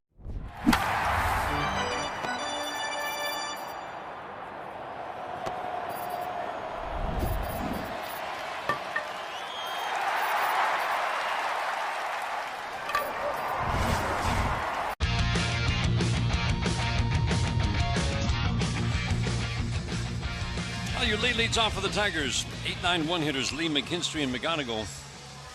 Tigers with a 3-1 lead, bottom of the 4th inning. Garrett Cole just his 6th start after having Tommy John surgery in March of last year. It's a pretty quick comeback. First start, 6 shutout innings against Tampa. Next start, 6 2/3 innings, no walks, 10 strikeouts against Kansas City, and that's a high contact team. How-Yu Lee swings and misses at a first pitch slider away. Then he faced Cleveland in back-to-back starts, and they actually had some success against him. Swinging a line drive into right, a base hit. Slider up and away, but it was up. How-Yu Lee punched it into right field. Good piece of hitting. Hit it where it was pitched. Leadoff single in the 4th. Boy, Dan, I mean, again, this is the 4th inning in a row now the Tigers have had the leadoff hitter on. So you're making Garrett Cole really work in stressful innings, too. It's just every time he's in his windup, and after the first hitter, he's right back into the stretch. Each outing, again, 5 starts for Garrett Cole. Each outing, he has worked a little bit deeper into the game by pitch count. The Yankees are looking at something in the ground by second base. I hope that's not the in-ground camera. Yeah, it is. They're stomping on the in-ground camera. That's the Detroit Sportsnet. The camera operators are going, no, please. Yeah. Don't stomp on our camera. I can't believe. Jazz Chisholm keeps, like, kicking it. Like, guys, stop. That's a piece of equipment that's allowed to be there. That is too funny. They're spying on us. Everybody wonders what it is. Nobody has told them that there's a camera there? Don't the umpires know that? Oh my gosh, it's like they're investigating something from outer space. Like, hey, what is this? Jazz Chisholm. Looking, smiling, pushing dirt up on it now. Detroit. And now they're going to that camera angle, and Jazz Chisholm is blocking the camera. This is... Oh, my goodness.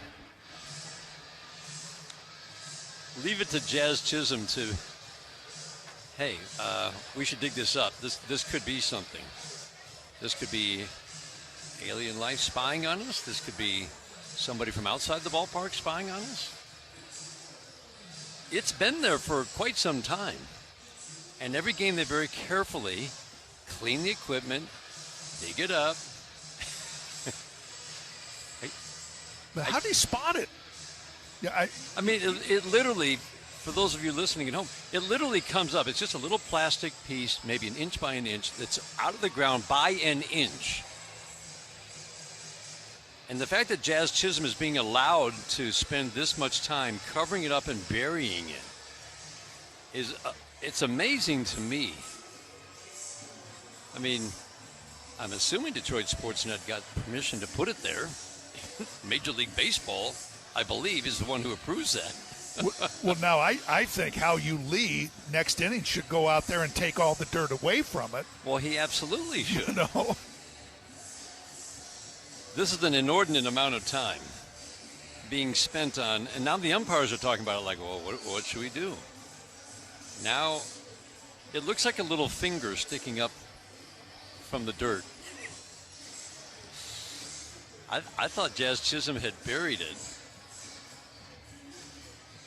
Are they really going to make the grounds crew come out and what, dig it up?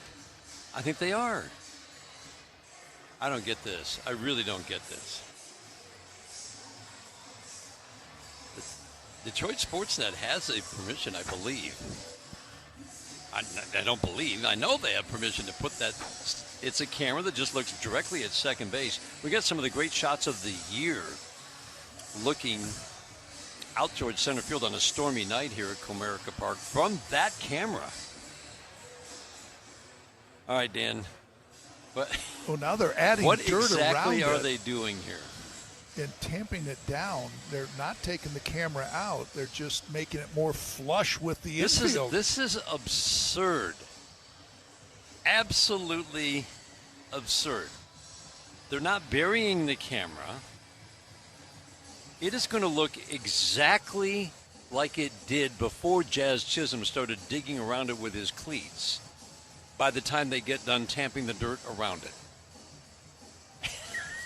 Can't see if it's, well, yeah, it's still sticking up that it is to get the view. So is Jazz Chisholm so concerned that a ground ball up the middle is going to hit this 1-inch camera that's sticking up, that's really actually below the top level of the grass, by the way?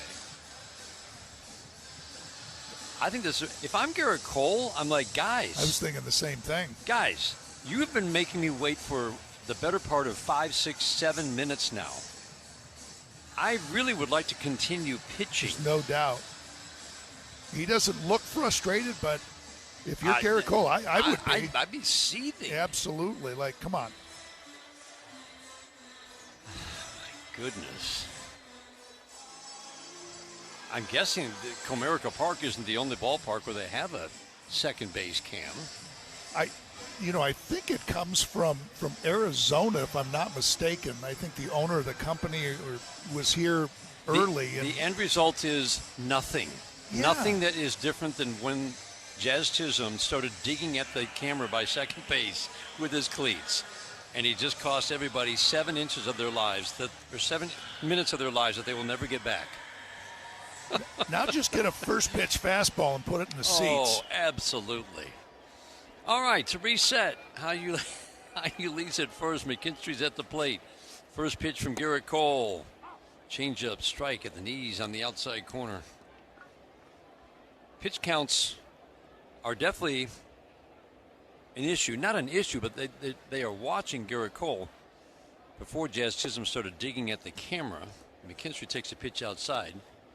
About to run down the pitch counts for Garrett Cole in each start. They've been climbing 73 to 79 to 83 and then 90 his last start out. Well, he was at 66 through 3 today. That's a high pitch count. The 1-1. Swinging a pop-up down the left field line. Caballero over now in, still racing. He'll make a nice running catch right on the line.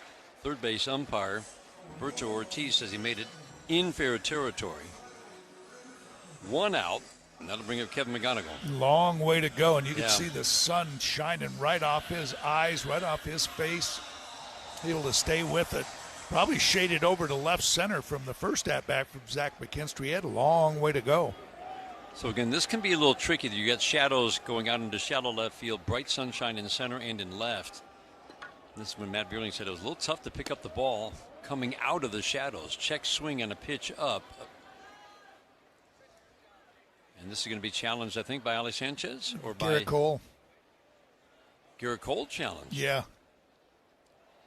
Garrett Cole got the called strike. It was really late. It was he was like, where is that? Then realized that he could challenge and went right up and tapped on the top of his hat. You think it was within 2 seconds? It was right right at it.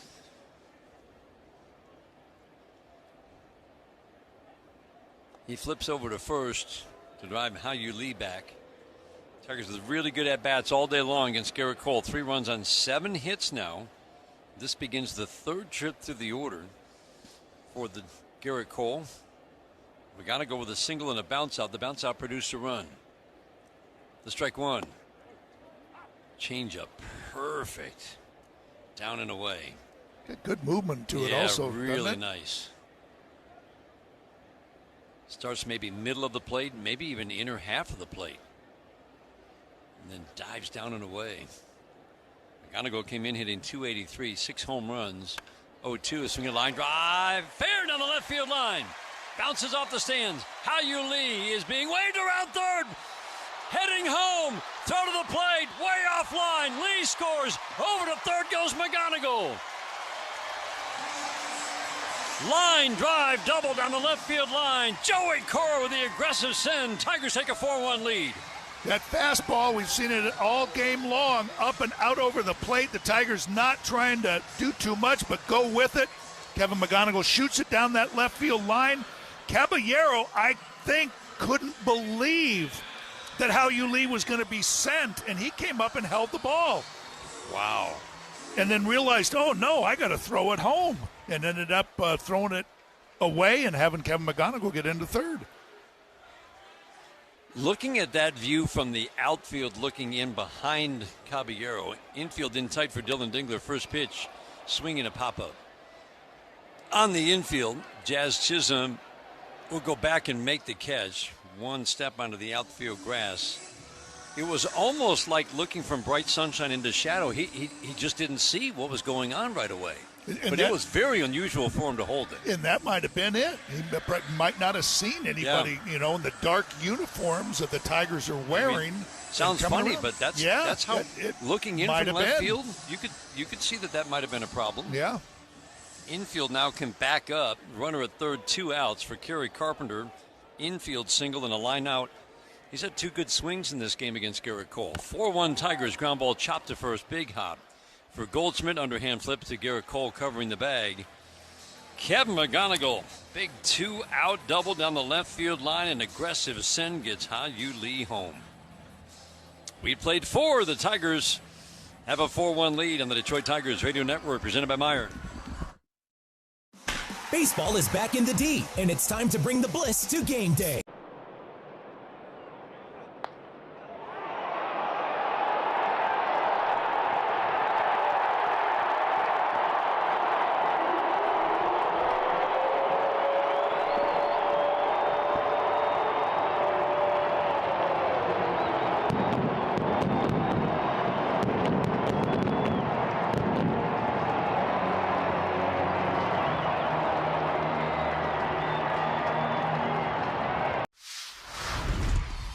I'm gonna go check out Food Truck Row.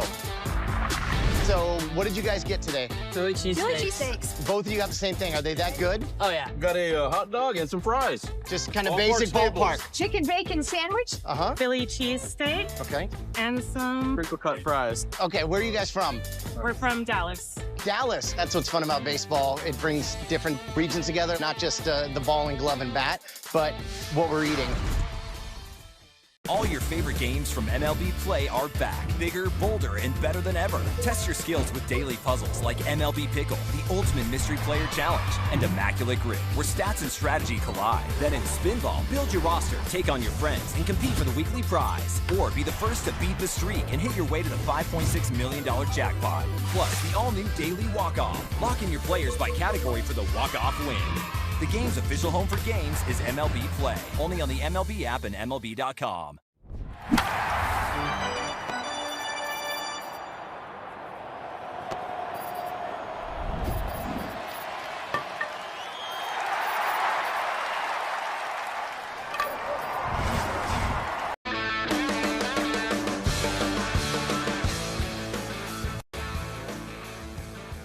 Tigers take a 4-1 lead at the top of the 5th inning. First pitch, changeup, strike 1. This is the 3rd trip through the order for Framber Valdez. Tigers with 3 in the 3rd, 1 in the 4th. The strike 1. Curveball misses up. Rosario has hit a routine fly to center and a ground ball to short. 0 for 2. Boy, this lineup, Dan. Again, impressive that they've averaged 5 runs a game this month. Swinging a fly ball down the left field line. Riley Green will come over, just get a better look at where it lands. Foul in the seats. But it looks so different without Aaron Judge. Doesn't it? I mean, that's kind of an understatement. Of course it does. But, I mean, it just, the feel is just, okay, if you can handle Rice, Goldschmidt, Bellinger, you're in pretty good shape. It's a pretty pitchable lineup. Not that there aren't threats, but it's a pretty pitchable lineup, the 1-2. Swinging a pop-up down the right field line. It's a long run for Kerry Carpenter, and that ball will go foul. That was hit a long way. It's just a long foul, 1-2, the count remains. You know, and I was looking today just about their record at home and on the road, and they've been really good on the road also. Yeah. You know, it's and the run scoring is about the same home and road. It's a little better at home. Yeah, I mean, what you would think with the short porch over there in right field. The 1-2, swing and a miss, fastball away. Framber Valdez, he's really kind of kicked it into another gear, pitching with the lead. He sure has, and everything has gotten better. You're no longer seeing those sinkers that look like cutters and sailing. You know, they're starting to do what he wants them to do, but I think also that curveball, Dylan Dingler's realized that, hey, he can throw that for strikes and is really leaning hard on it. It brings up Ben Rice, first pitch fastball down. We talked about the high pitch count for Garrett Cole, 66 through 3. Didn't throw a lot of pitches to get through the fourth, even though the Tigers scored a run. Pitch counts are brought to you by Rocket Mortgage. Own the dream. 1-0, swinging a pop-up. Softly into left field. Riley Greenback didn't see it. He needs help, but now he will come in and make the catch. Yeah, he did not see that right away. This, again, it's tricky. Bright sunshine for the outfielders. The ball's coming from shadow. Nice recovery, 2 outs. I mean, to your point, though, again, that might have been exactly it. Those guys staring into that sun and trying to come up with the shadows at home plate very well could have lost sight of that runner coming around third base. Yeah, because you are looking, it's not just that you're in bright sunshine. You are looking right into the bright sunshine and trying to discern what's going on in the shadows. And we always know that's what goes on in the shadows. It can be tough. The 1-0. Back foot curveball misses to Paul Goldschmidt. 2 ground ball singles for Goldschmidt. It was not obvious that at 38 he could be back to being a 900 OPS guy. He was closer to 700 the last 3 seasons. Sinker for a strike on the outside edge to make it 2-1. But that's exactly what Paul Goldschmidt has done. Limited at bats, mostly against lefties early, now playing every day. The 2-1. Fastball up. He's still throwing it up more than, again, kind of what we've seen all year. But the last start, it was down, down, down.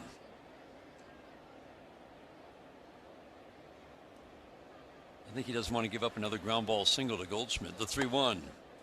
Perfect. Sinker. Thigh high on the black and in. 3-2. 4-1 Tigers have out-hit the Yankees 8-4. A lot of good at-bats against Garrett Cole. The pitch count for Framber Valdez at 81. That's an average pitch count through 5. Trying to get the third out. The 3-2. Swing and a miss. Got him with the beauty of a curveball. 7 in a row retired by Framber Valdez and 4 on strikeouts. All swinging thirds. Tigers bat in the bottom of the 5th inning. They've got a 4-1 lead over the Yankees. This is the home of Detroit Tigers baseball, presented by Meijer. What is it that kind of got you hooked as a foodie, so to speak? My dad was really into food when I was a kid. He traveled for work and he would go to places all over Europe and stuff. He was in sales and I feel like he would come home and try and cook the things he ate overseas. And so as a kid, I was exposed to a lot of stuff that kids aren't usually exposed to. And so I credit my dad for that. Te encantan los jugadores. Te encanta el juego. ¡Y se fue!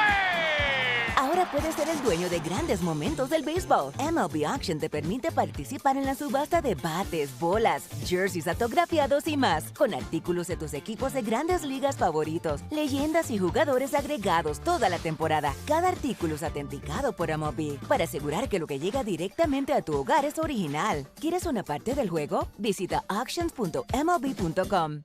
Schlittler, 25 years old. He spent the season until June in Double-A last year, then moved up to Triple-A, and he was called up to the Yankees on July 9th, and what a difference he made. Swing and a miss. Gets him on the sinker. Swing and a miss. That's the sinker. 4 strikeouts in a row, 8 on the game.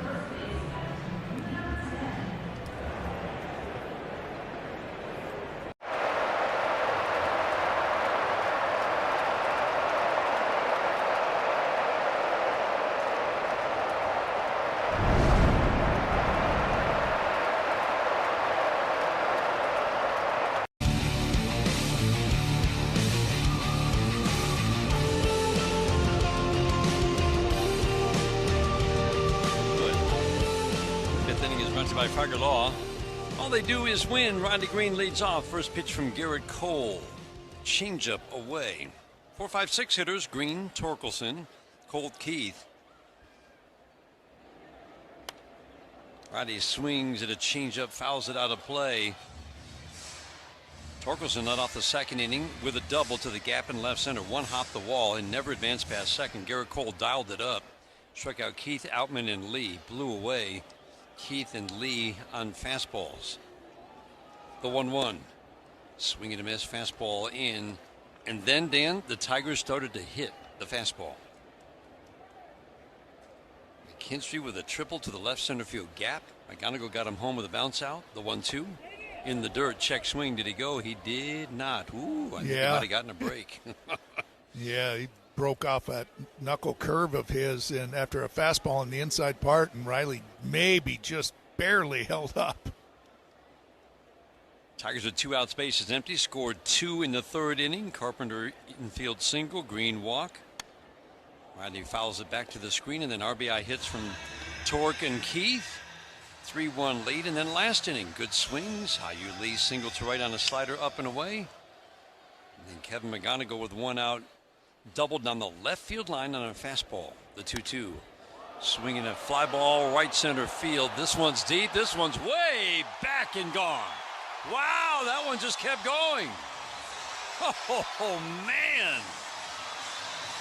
Riley Green got a changeup, and he did not miss. Number 9, and the Tigers having some fun, have a 5-1 lead.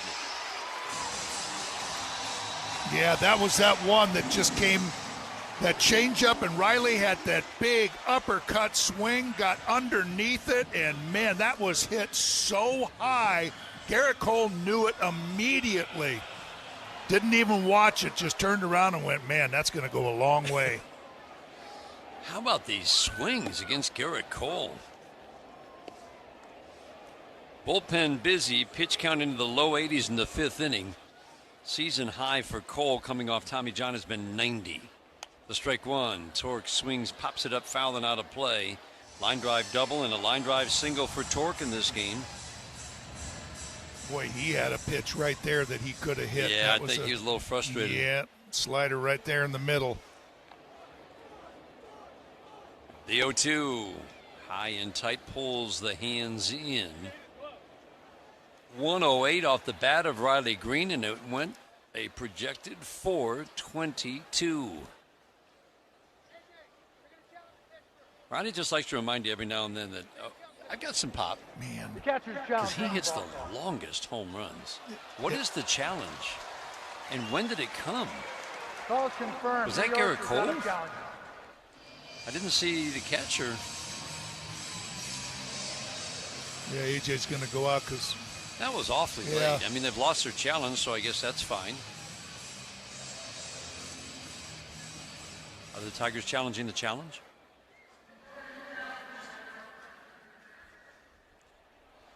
Challenge the what?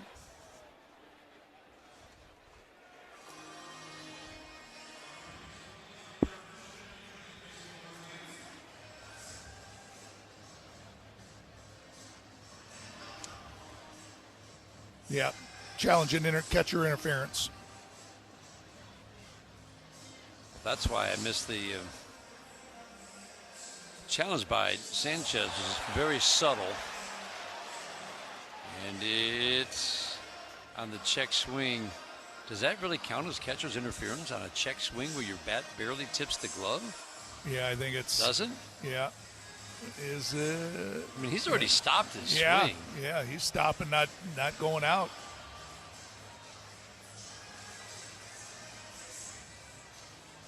I've never seen a catcher's interference called on that. No.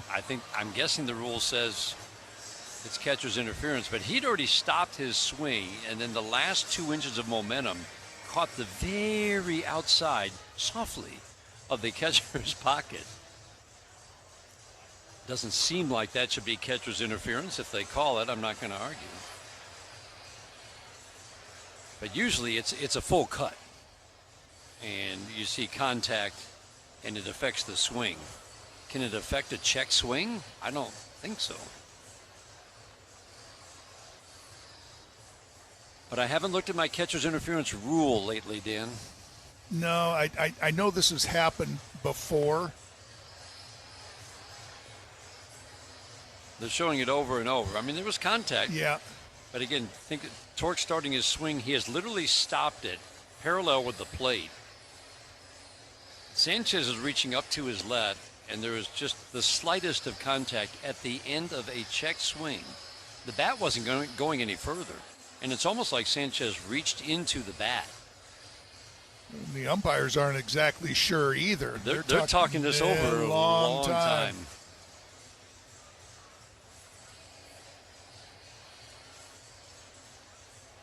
So if it is, Torque's at first, and it's E2. If not, the challenged call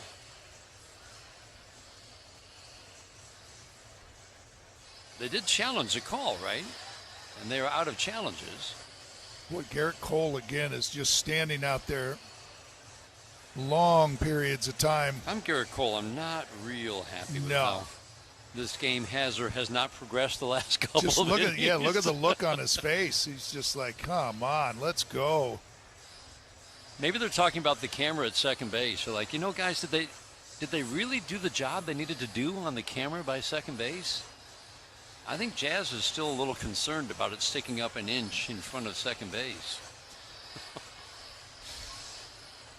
This is taking a long time. Here's Alan Porter. After review, the call on the field is overturned. It is catcher's interference. Detroit will retain their challenge. Due to the catcher's interference, New York will retain their last ABS challenge. So the the crowd boos. So the catcher's interference trumps the challenge by Sanchez because it negates it basically. So Torkelson reaches, put E2 in your scorebook.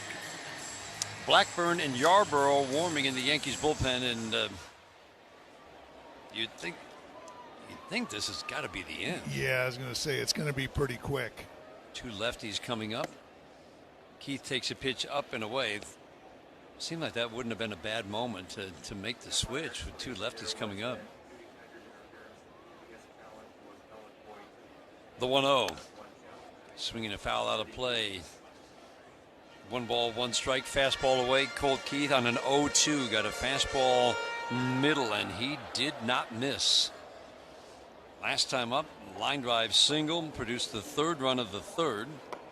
McGonigal's double in the 4th inning made it 4-1. Now Riley Green's home run, 5-1 Tigers, the 1-1. Slider misses high and away. Colt Keith has the good hitters count, 2-1. Pitch count about to hit 90 with this next pitch for Garrett Cole. That will match his season's high in start number 6. Working first base side of the rubber, the 2-1s. Swinging a fly ball, left center field. Bellinger on the run. He'll make a fine running catch. Wow. Basket catch. Caballero again took an absolutely terrible route to the ball, and Bellinger bailed him out. Torkelson holds it first. And that will be the end of the day for Garrett Cole. Man on, a man out, a run in. Tigers with good swings all night long against Garrett Cole. He'll lead down 5-1. The Tigers have 9 hits today. Line drive down the right field line. It's going to drop and score 2. Keith is home. Green right behind him. Torque over to 3rd. Throw to 2nd. Not in time. Kevin McGonigal, first major league at bat, is a 2-run double, and the Tigers take a 3-0 lead in the 1st. Welcome to the big leagues, Kevin McGonigal. 6th pitch of the at bat. Down the right field line in the corner. Off the top of the wall. Another extra base hit for McGonigal. Throw to 2nd. Not in time. First 2 major league at bats. 2 doubles for Kevin McGonigal. How about Kevin McGonigal? Boy, showing how quick he is on those inside pitches. He's already at 60 in the 3rd. Works the count even. cues it off the end of the bat. That's going to be a tough play for Bogaerts, and not in time. I don't know if it's surprised is the right word, because McGonigal runs well, but he gets down that line really quick. He's coming home. Here's the throw. He is safe. A stolen base. He steals home. Jaron Duran steals home. It is 6-0. Well, with a lefty, they always have to be aware with a guy with that kind of speed at third. It's so close. See if he gets that hand just in. He slides to the inside away from Bo Naylor. He's safe. He's safe. Definitely looked it there. But he's in there. Pride in a job well done. Wallside. 1-800-521-7800. Or go to wallside.com.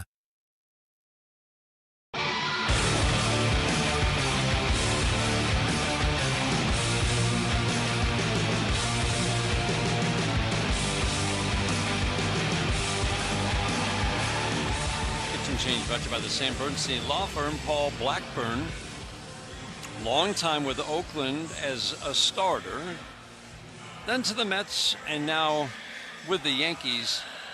He was a spot starter as recently as last year. He's been strictly out of the bullpen for the Yankees, used once as an opener. He's having a very good year, 10th year in the major leagues. 32-year-old righty pitching to James Outman, up and away.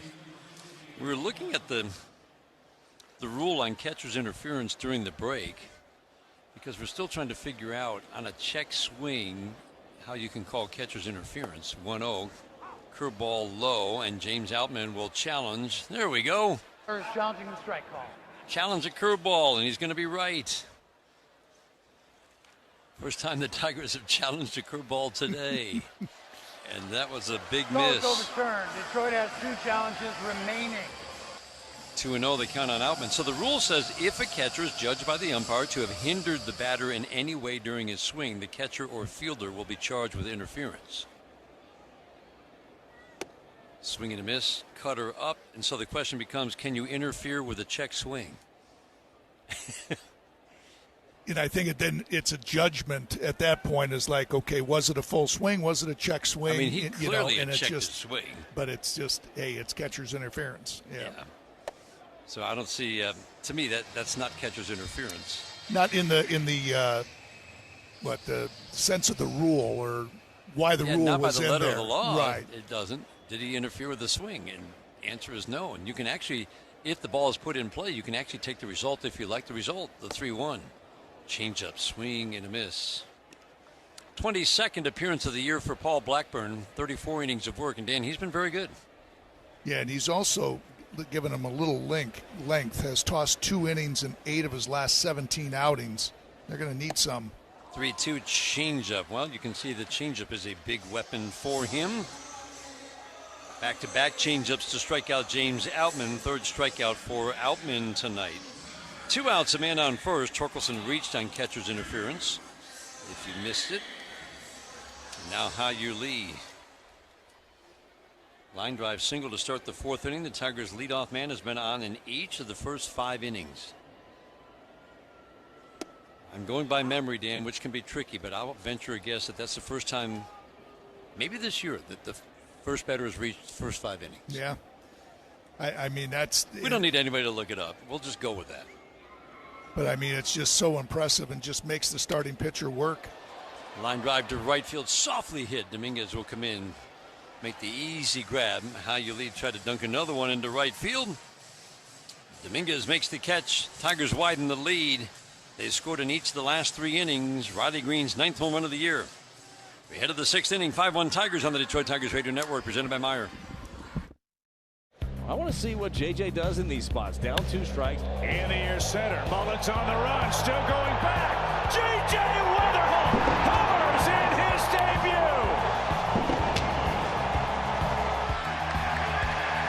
Incredible.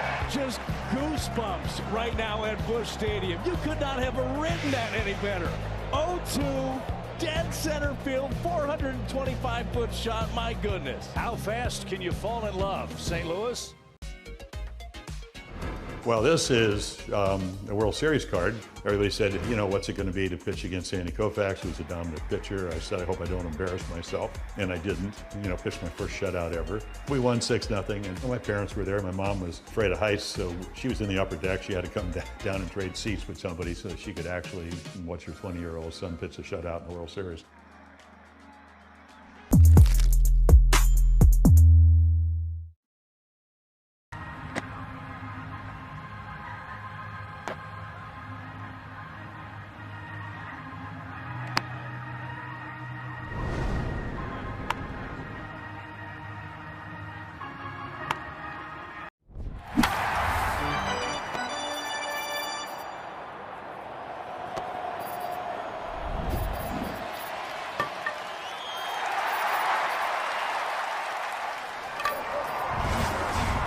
Meijer is the proud hometown partner of the Detroit Tigers, and we're cheering them on every game to a winning season.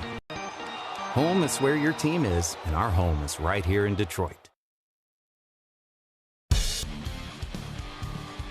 5-1 Tigers. Framber Valdez has retired 7 in a row, 4 on strikes.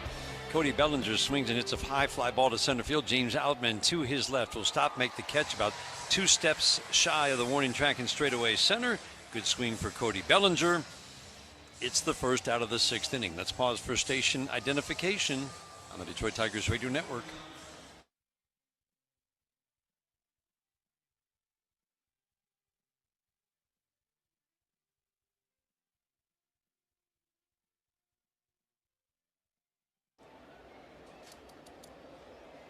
Seven in a row, or 8 in a row retired now by Framber Valdez. First pitch curveball called strike on the outside edge.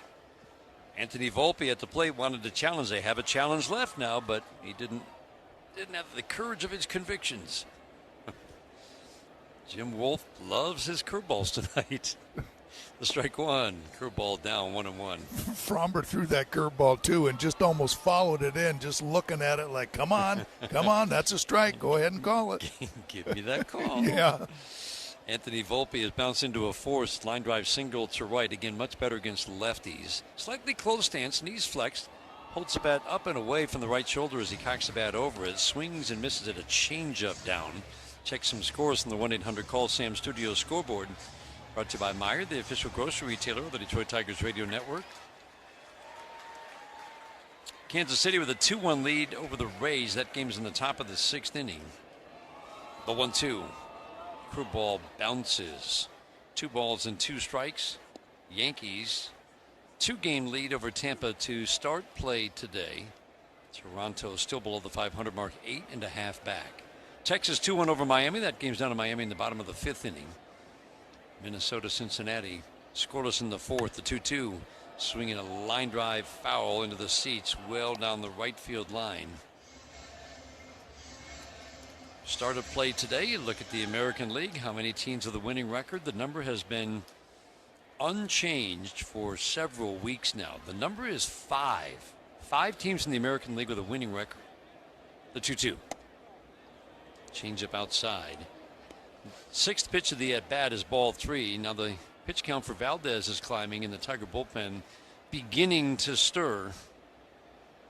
102 is the high for Framber Valdez this year. And we're going to start to see activity in that Tigers bullpen. Valdez into his motion. The windup in the 3-2. Curveball got him. Wow. Challenged by Volpe, and he is going to blow. He's going to blow the last challenge because this is a full ball swing inside the strike zone. Listen to the crowd. Call it confirmed. New York has 0 challenges remaining. It's not like it nipped the edge of the strike zone. It's squarely in the strike zone. The full ball. And that's just one of those curveballs that he started throwing the last 3 innings that it looked like it was way outside. I just think Volpe just said, there's no way that caught the plate because of how big a break it had, but it most certainly did. This is Framber Valdez at his best. And it has been, let's face it, it's been inconsistent this year. Chisholm takes a strike. You wanted to see him build on that start in Houston, and I would say, Dan, he is doing exactly that tonight. Yeah, the last 4 innings, I'd say. Strike one, swing and a foul off of Jim Wolf. So then Dingler immediately stands up and checks with him. Chisholm 0 for 2 with a strikeout. Last 9 batters retired in order with 5 strikeouts. Framber Valdez wants to finish this 6th inning. No, he does. That's why it was so imperative that he got Volpe. The 0-2 curveball bounces 1-2. Been very good. First pitch strike throwing, 17 for 24. That's just over 70%. He was in that range, just below that through 9 starts, and then it's really been off. 93 pitches, 58 strikes. Working third base side of the rubber. Into his motion, the 1-2. Got him! Swing and a miss curveball. If that's the end of the night for Framber Valdez, he just finished it with an exclamation point. Wow. Yeah, that curveball has been something else. He's acknowledging the crowd as he walks off the field. Last 6 strikeouts. Pop quiz. How do you go from Captain Clutch to the Iron Horse through a milestone and a marathon? The answer is on Hall of Fame Connections.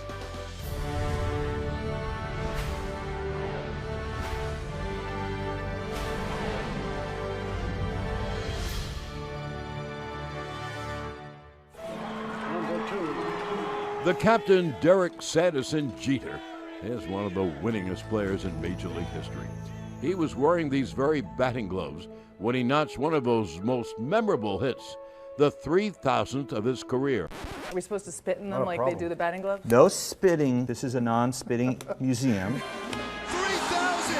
History with an exclamation point! He's just the 2nd player in history whose 3,000th hit was a home run. The first was a former teammate from the Yankees' 1996 World Series championship team.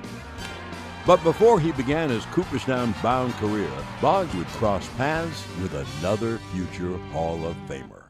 September 6, 1995, the Iron Man played his 2,000th 131st consecutive game, surpassing the unbreakable record of the Iron Horse. Now that's how you pass the torch. Catch every episode of Hall of Fame Connections on MLB.tv and discover your own connections to the game at baseballhall.org.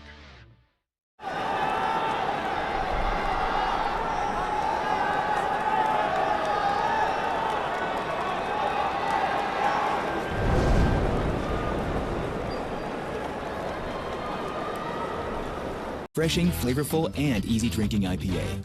Crafted for the ultimate balance and good times.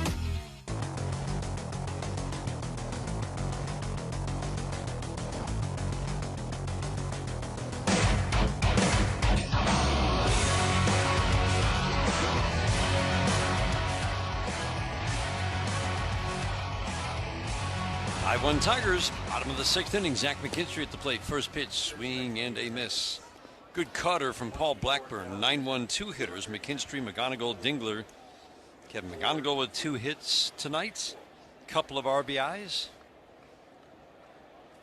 The strike one.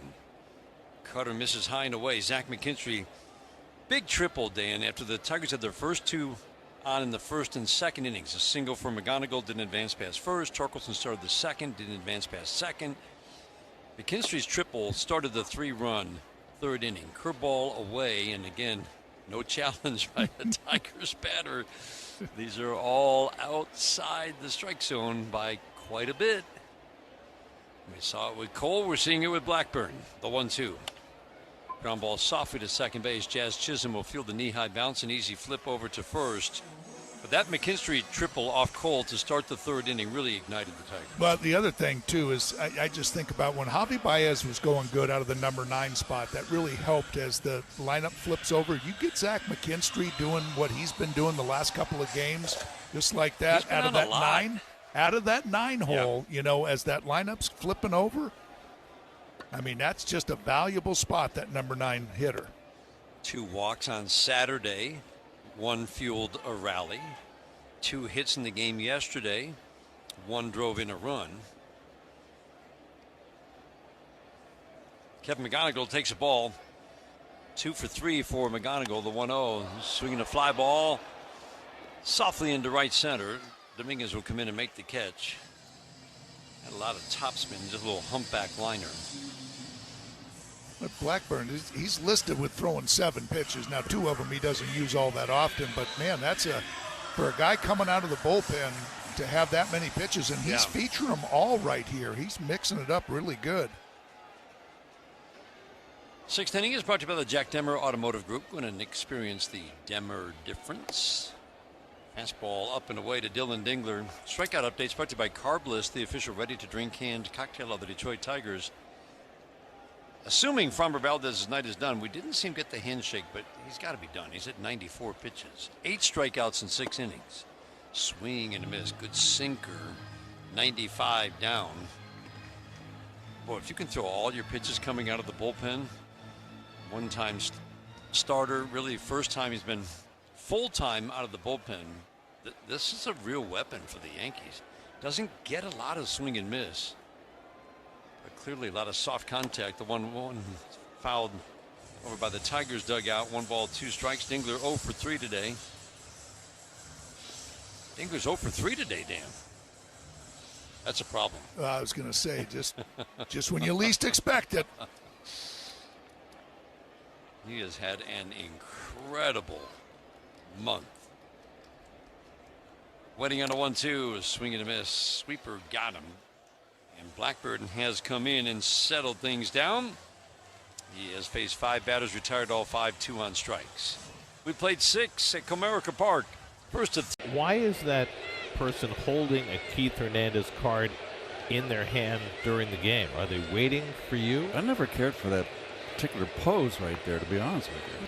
I mean, where do you sign on that card? Right on your best feature. Keith on one side and Hernandez on the other.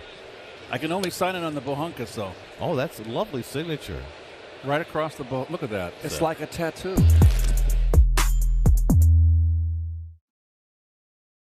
Te encantan los jugadores. Te encanta el juego. ¡Y se fue! Ahora puedes ser el dueño de grandes momentos del béisbol. MLB Auction te permite participar en la subasta de bates, bolas, jerseys autografiados y más, con artículos de tus equipos de grandes ligas favoritos, leyendas y jugadores agregados toda la temporada. Cada artículo es autenticado por MLB para asegurar que lo que llega directamente a tu hogar es original. ¿Quieres una parte del juego? Visita auctions.mlb.com. Minority called on Lofton, and it drops. Whoa, he does not lack energy. Rain earlier today, grass still a little wet. First big league strikeout for Roldy Munoz, and you can put an exclamation point on it. That's a weird one. Fenway special. After review, the call of the field is a home run. The ball hit the foul pole. Trevor Story, home run.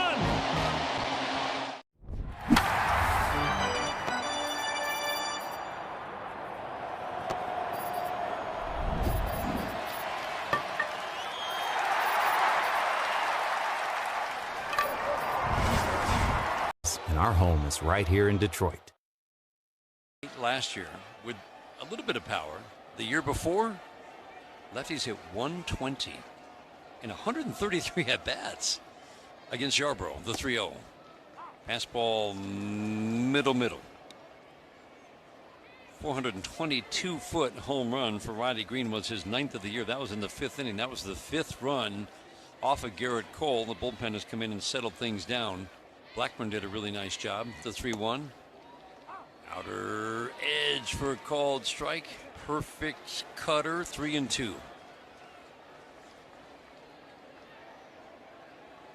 Numbers for Yarborough, 27 innings, 4.28 ERA, but again, he shuts down lefties. Righties may hit him for higher average, but not power. 3-2, way away. Big sweeper. Riley Green reaches for the 3rd time in this game. McGonigal, couple of hits. He's 2 for 4 with an RB, couple of RBIs. RBI bounce out, RBI double. Riley Green has now reached 3 times. Spencer Torkelson has reached for the double and a single. He steps to the plate. He also reached on catcher's interference.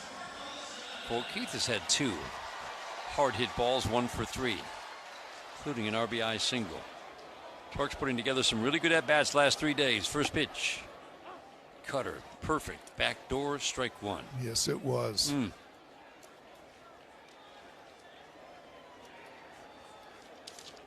This game brought to you in part by Corewell Health, reminding you together we can overcome any obstacle, fight any battle. The strike one. Change up, down. Like his fastball, only just doesn't get there as fast. It looks like he's just trying to just make sure that he stays away. He doesn't want any of those breaking pitches to get in to Spencer Torkelson where he can lift in something. The 1-1. Frozen with a changeup in. Not where Torque was looking for that. Not where Wells was either. Wells grimace on his face like, what are you doing? Wells was set up outside and, ooh, boy. I could have hit that 420 feet. Waiting now on a 1-2. The pitch. Check swing. Did he go? Appeal to first. He did not. Alex McKay on the appeal. Yuri De Los Santos getting loose for the Yankees. Every Tigers home run this year is a Little Caesars Pizza home run. Order online for delivery or Pizza Portal pickup. Torque waiting on a 2-2. Changeup. Just kind of a ball that runs out of steam at home plate. You know, I'm watching Riley over at first base, and just how hard it is to read him. He's going back to first base. He has no idea just the way he lifts that leg up. 3-2. Torque swings, pops it up. Bellinger in center will move a little bit toward right center, but straightaway center really makes the catch. Shallow center field. 2 outs, man on first. 5-3 Tigers are in the 7th inning. Check some scores from the 1-800-CALL-SAM Studio scoreboard. Brought to you by Meijer, the official grocery retailer of the Detroit Tigers radio network. Bottom of the 6th inning in Cincinnati. They are scoreless, the Brewers and Reds. Reds just took 2 out of 3 from these Yankees. Great pitching in that game. Singer on the mound for Cincinnati. Brandon Woodruff on the mound has retired the first 16 batters of the game for Milwaukee. Big sweeping breaking ball away to Colt Keith. Challenging the strike call. Oh, wow. Yeah, that looked well off the plate. Nice to see the Tigers beginning to challenge. Detroit has 2 challenges remaining. Jim Wolf was, well, kind of getting away with the big strike zone on breaking balls. Now the Tigers have had 2 overturned in the last couple of innings. Colts 1 for 3 today. 2 good swings. Line drive RBI single. The 1-0 swings, pops it up. Volpe at shortstop will make the catch for the 3rd out. A walk and no more for the Tigers in the 7th inning. We head to the 8th. Tigers trying to take game 1. They've got a 5-3 lead after 7 on the Detroit Tigers radio network. Presented by Meijer. At Comerica Bank, we've helped build some of...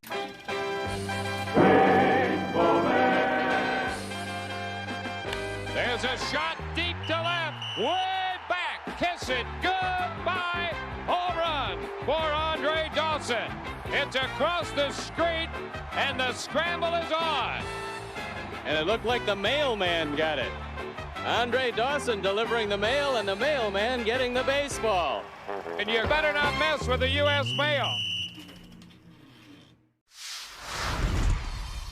A snack that Freddie cannot resist. I would have to say chips and guacamole. Organic mango, yep. Is that because of the strong Dominican contingent in the major leagues, bro? Has anybody ever struck out and gone crazy and smashed a cooler full of mangoes? Nah, our team's not really into smashing each other's stuff, I guess. Are you a seasoning guy? You like to drown your stuff in dips and sauces? No. Gotta watch my figure. And it looks great, brother. I appreciate it. Very sexy man. Yeah, Let's go, Freddie Freeman, ladies and gentlemen. And even though you're dejected down 3. First pitch swinging. This ball's hit in the air to deep center field, and George Springer gets it over the wall for a home run. His extra base impact continues. 3rd home run of the postseason for Springer, and they've got 6.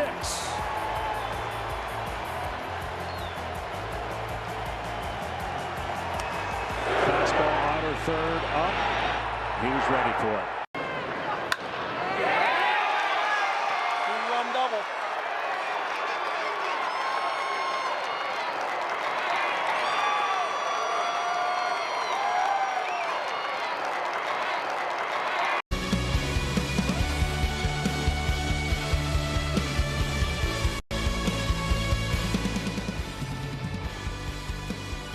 Anderson still on the mound for the Tigers.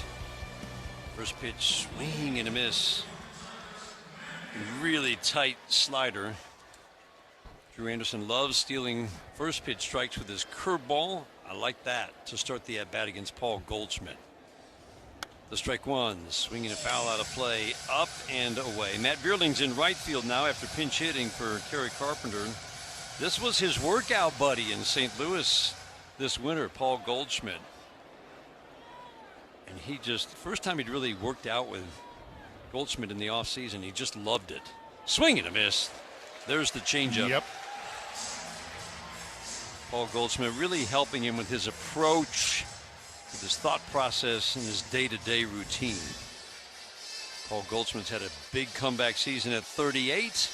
That is the end of the night for Drew Anderson. That's the one batter that A.J. Hinch wanted him to get here in the 8th inning. Lefty Bellinger coming up. Drew Summers is coming on. And while the Tigers make the change, leading 5-3 in the 8th. This ball set into left center. Jake Myers.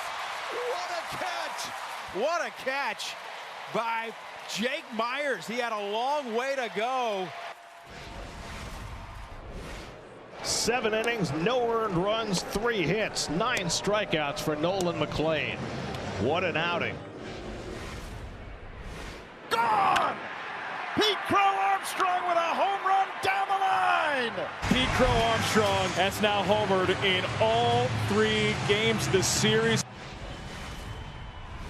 Tyler O'Neill goes skyscraping at the right field fence to rob Raleigh of at least 2 bases, maybe 2 more. I think he pulled it back. Yeah, he did. Take strike 3. A new career high. 12 strikeouts for Kyle Bradish. One of the great performances we have seen this season by an Orioles pitcher.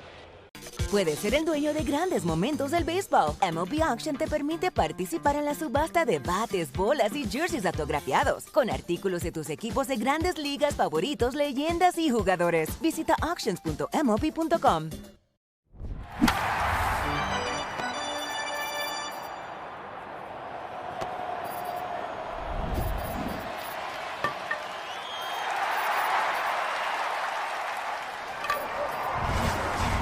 Visit Bigbie and we'll make it even better with a signature latte. Bigbie makes it better.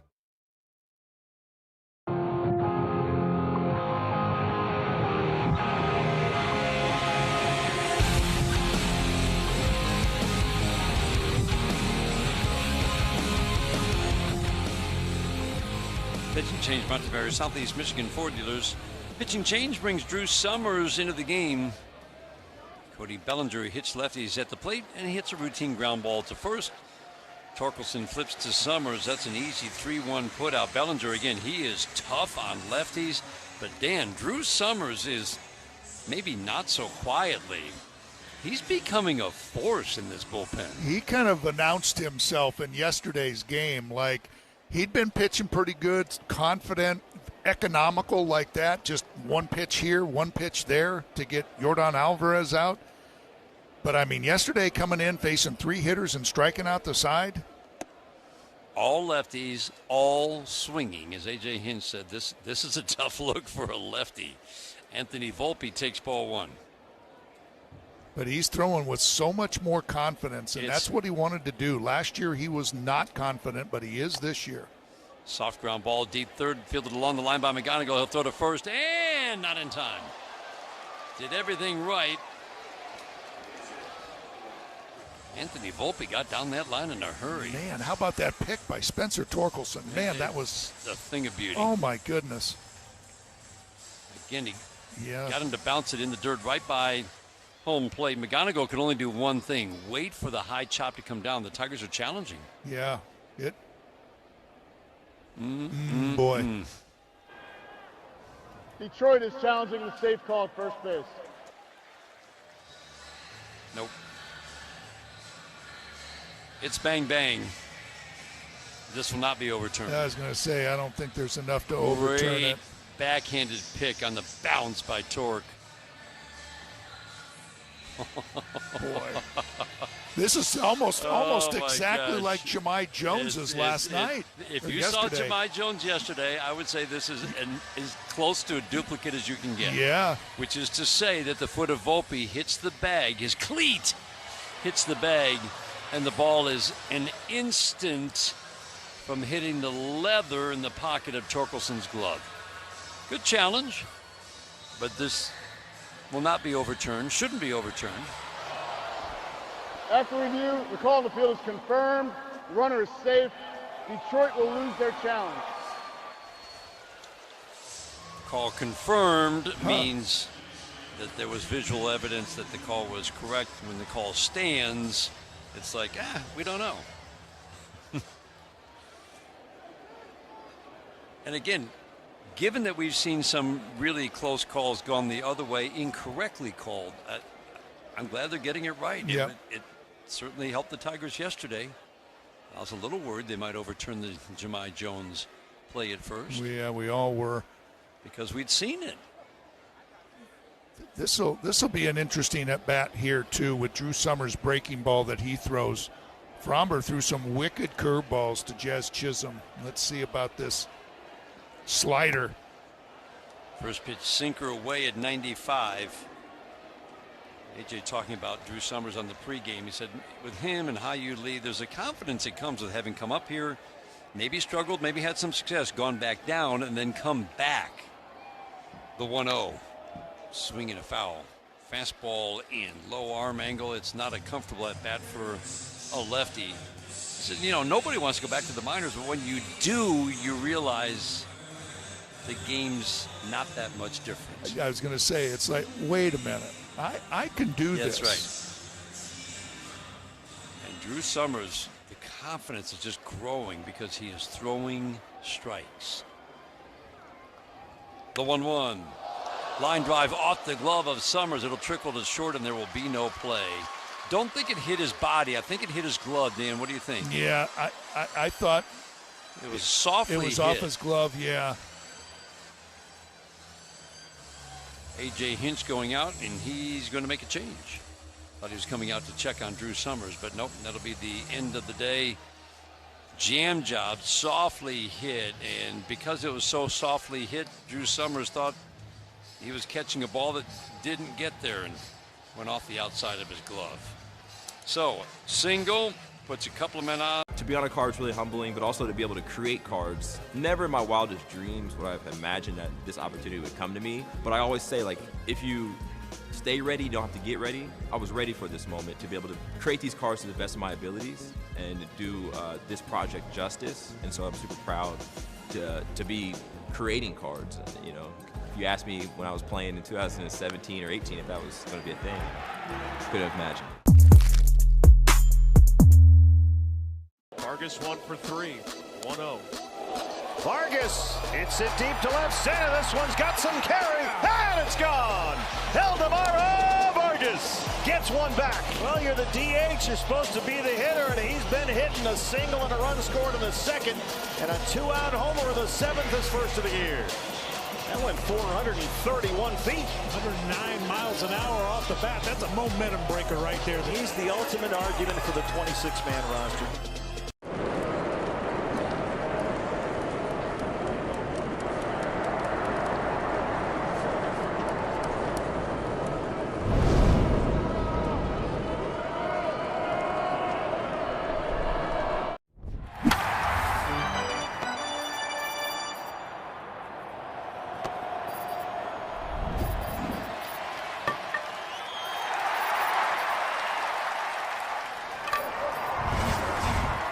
So we know the local courts and laws. Who you hire matters.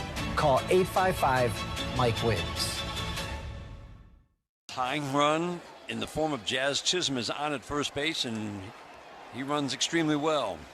Jason Dominguez, switch hitter at the plate. First pitch from Will Bass. Good slider, swing and a miss, strike one.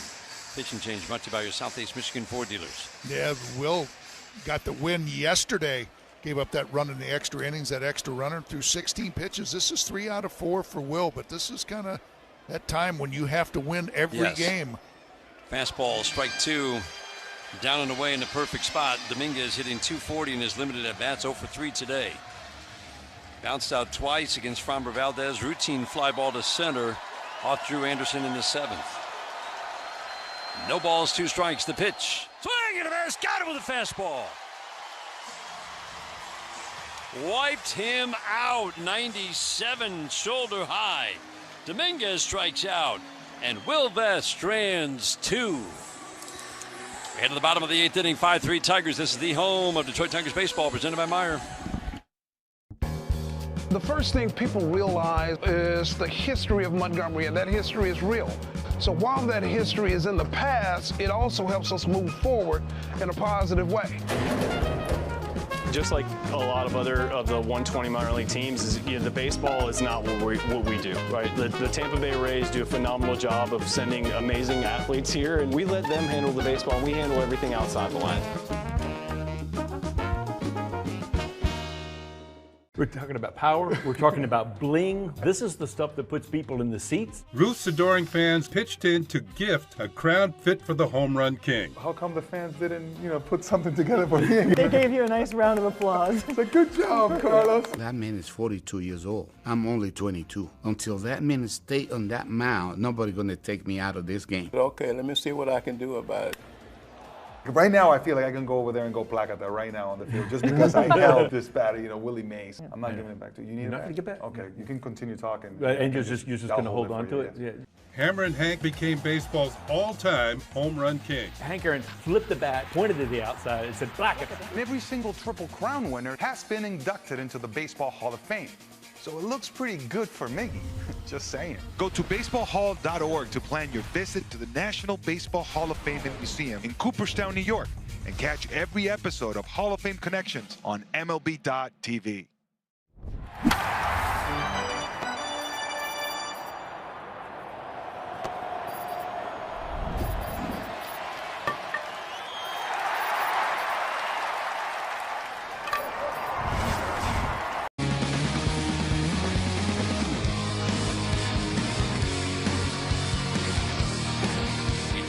By Varsity Ford. Visit Varsity Ford in Ann Arbor today. 5-3 Tigers, bottom of the 8th inning. Yarbrough still on the mound. James Outman not thrilled with that news. Takes a sweeping breaking ball away. Oh my goodness. Such a tough matchup for a lefty. The 1-0. Another sweeper outside, 2-0. So good to see Dan Will Vest come in. I mean, we have detailed his struggles, stranding inherited runners, and it's been a struggle this year. That's how you go after somebody. 1, 2, 3. And that had some anger in it. That was impressive. Fastball in, 3-0 on Outman, who has struck out 3 times in this game, twice against Garrett Cole. There wasn't much drama in that. It was a first pitch slider, and then it was just 2 fastballs with everything he had. Yep. Yarbrough works from the stretch toward the third base side, the 3-0. Fastball up, and James Outman draws a walk. Tigers would love to add to this 2-run lead, bottom of the 8th inning. This copyrighted broadcast presented by Authority. The Detroit Tigers may not be reproduced or retransmitted in any way or in any form. And the accounts and descriptions of this game may not be disseminated without the express written consent of the Detroit Tigers. Hal Lee's been very aggressive his last 2 at-bats. Line single to right, line out to right. Tries to bunt. I like it. And he wins the race to first base. Goldschmidt came in. Yarbrough fielded. Goldschmidt was not going to get back to the bag, so Yarbrough tried to race Hal Lee to first, and Lee laid out with a head-first slide and beat him. I love it. And there was just a hesitation, enough hesitation from Yarbrough, where he got it thinking he was going to flip over to Goldschmidt. Goldschmidt was not there, and then he had to hurry and run to try to get Hal Lee. It was a lunge, a dive, a tag. He got him. It was a very athletic play by Yarbrough. He lunged with the glove, head first slide, and he got him just before the bag. I think. I don't know. Yeah. The first view. Can't see the tag. You can't see the tag. A lunge. Does he actually make contact?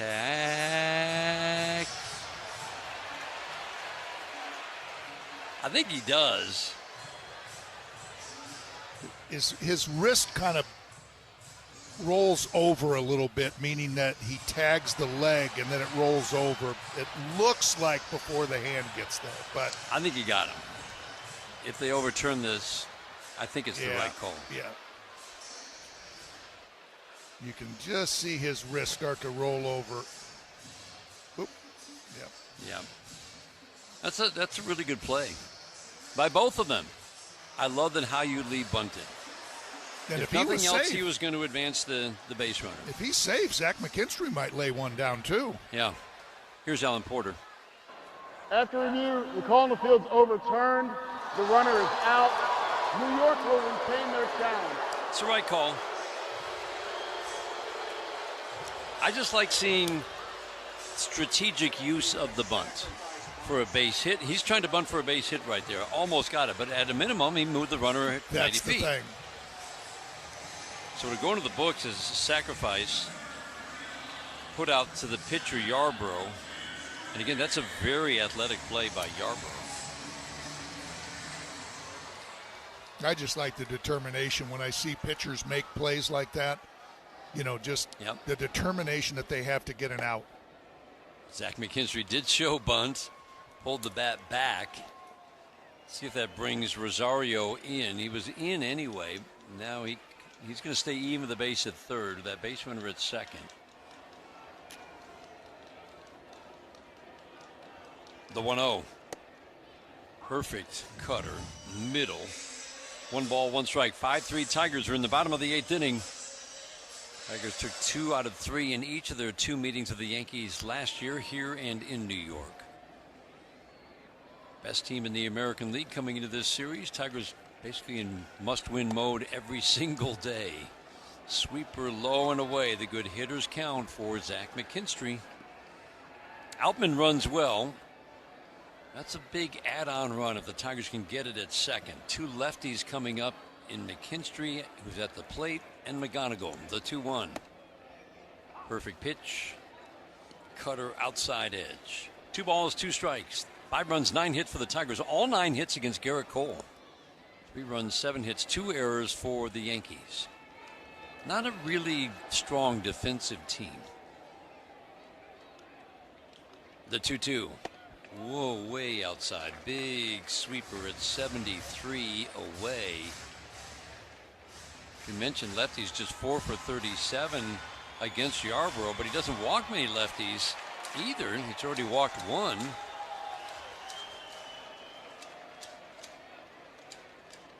The 3-2. Ground ball up the middle, and great play by Volpe on the grass. Throws to first with a 360 spin, and he got McKinstry. What a play. Yes, it was. Saved a run, and that's as far as you will see a shortstop go, to reach out, stay on his feet, and then make a fine spinning throw to first. Wow. And that's exactly why Anthony Volpe is playing shortstop and Caballero is out in left field, because Caballero does not make that play. That was some play, and saved that run too. Wow. What range. McGonigal takes fastball 88, strike 1. Kevin McGonigal has been really strong against lefties. Yes, he's better against righties, but to see a rookie put up the kind of numbers he has against lefties has been really impressive. Strike 1. Fastball at the belt. Didn't get the call. No challenges left. McGonigal hitting .269, 745 OPS against lefties. He draws walks against lefties, a little bit of extra base power, just good at bats. Tough matchup for any lefty. The 1-1, swing and a miss. What a weapon. Cutter 86, late, sharp break away from a lefty. That sweeper he hasn't been able to land. I think you can eliminate that and just look for Something hard. I was going to say something hard, but it's not really. Yeah. The 1-2. Check swing, and he checked it in time. Wells behind the plate. Sanchez started the game, came out after being hit by a pitch. Outman at third base, itching to come home. Tigers trying to add to a 5-3 lead in the bottom of the 8th inning. Yarbrough sets. The 2-2, swing and a check swing pop-up. Goldschmidt at first will come in, make the catch just to the left of the bag on the dirt. McGonigal pops out. We head to the 9th. Tigers with a 5-3 lead, trying to take game 1 from the Yankees. On the Detroit Tigers radio. A snack that Freddie cannot resist. I would have to say chips and guacamole. Organic mango, yep. Is that because of the strong Dominican contingent in the major leagues, bro? Has anybody ever struck out and gone crazy and smashed a cooler full of mangoes? Nah, our team's not really into smashing each other's stuff, I guess. Are you a seasoning guy? You like to drown your stuff in dips and sauces? No. Gotta watch my figure. And it looks great, brother. I appreciate it. Very sexy man. Yeah, Let's go, Freddie Freeman, ladies and gentlemen. Sitting beside Mike in the clubhouse, he's a huge card guy. Just watching him go through boxes and boxes of cards, I kind of got a little bit of the itch. You rip a pack and you just kind of get what you get and see what you see. Yeah, so see what we got. Jose Ramirez. Freddie Peralta. Look at this one here, Joe. This is... Oh, yeah, I keep that off to the side right there. Man, you're going to rock, paper, scissors. Go against him. 1 of 25, Andrew McCutchen. This is absolutely beautiful. That is fantastic. You know, we like to stay on topic here, but Squirrel. What? Where? Squirrel. Where? Oh, no. How about that? That went right up into the batter's eye, into the camera position. How about that? Whoa, that one will fall into the White Sox dugout. Well, it looks like he's still aggravated about being traded away. She's so excited she just threw it back. That was off the ledge, too. We can't get that down. How do you get out, though? That's the problem. There's no exit.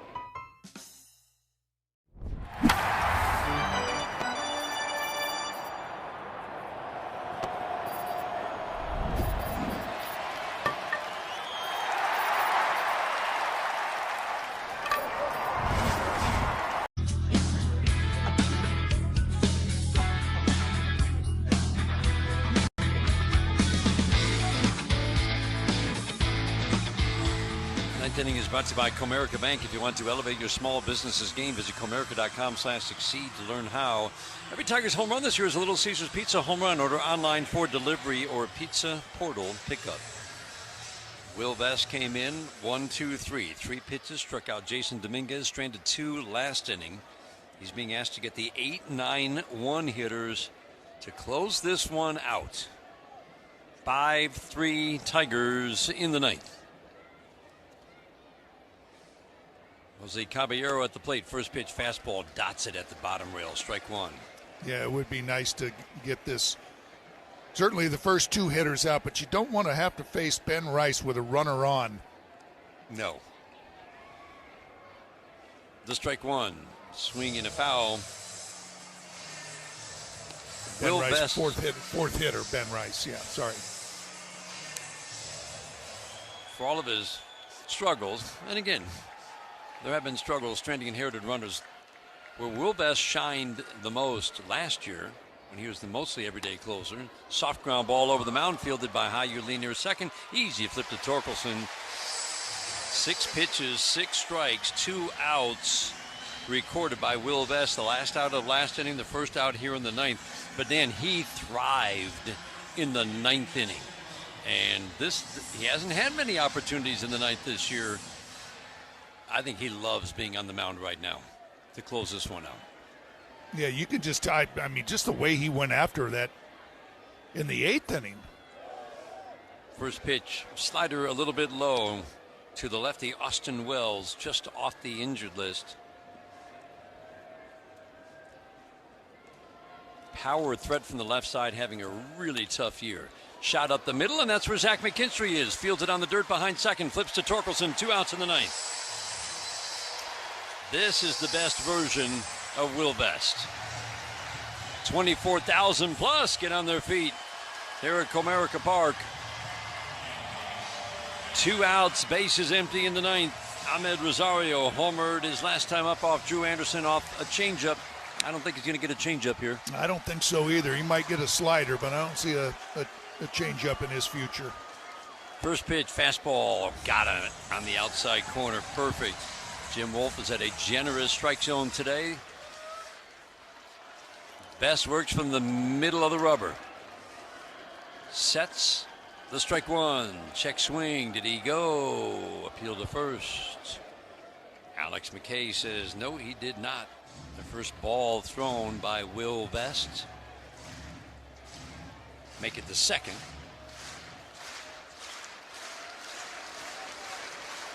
Lee up the middle, outfield straight up. The 1-1, swing and a foul out of play, and the Yankees down to their last strike. Boy, 98 on that last fastball, Dan. I mean, like you said, he's feeling it. Just when he was coming in that 8th inning with 2 outs to Jason Dominguez, throwing with a little bit of anger, and he might just throw another one. The 1-2, slider away. Got him! Oh, man! Tigers win.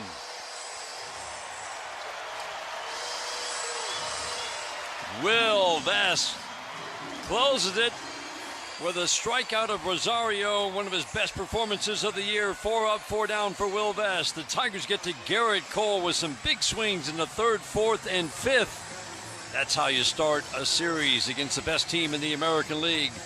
Our final score, the Detroit Tigers take game 1 of this 3-game series with the Yankees with a 5-3 win. There are trucks, and then there's the 2026 GMC Sierra with the capability to handle what life throws your way. That's the GMC Sierra, where power meets precision in a truck that leads where it matters most. GMC Sierra, it's the truck. We are professional grade. Michigan residents get $1,000 lease cash on a 2026 Sierra Light Duty Elevation Crew Cab with a Turbo Max engine. And now well-qualified GM employees with a current eligible GMC lease use it during GMC Truck Month to get a 24-month ultra-low mileage lease for $199 per month with $40.89 due at signing. That's $199 per month with $40.89 due at signing. Must be a current lessee of a 2021 model year or newer Buick or GMC vehicle through GM Financial for at least 30 days prior to the new vehicle sale. Tax, title, license, dealer fees extra. No security deposit required. Mileage charge of 25 cents a mile over 20,000 miles. At participating dealers only. Residency restrictions apply. Visit GMC offer info. 1-0. Crack to deep center field. Varsho going back as far as he can go. And Legaliers has a grand slam. 6-2 A's. Shea's 3rd home run of the series is a grand slam. And they have blown this game wide open. And in grand fashion. Let's take a trip around baseball for a look at some of the funkiest moments from the field. And now he slips and falls. The ball gets by him. No, it wasn't not me. No, not me. And it hits him right in the tucks. Pitches that took the bat right out of their hands. Terang didn't see it. Man, that's tough luck. With that wand ready to wave some magic. It goes way over Devers' head at first. There's a big cockroach in the dugout, apparently. But for every time you fall, you can always get right back on the horse with a fine fielding play. Melendez over, dives, makes the catch. Off his glove, there's no way.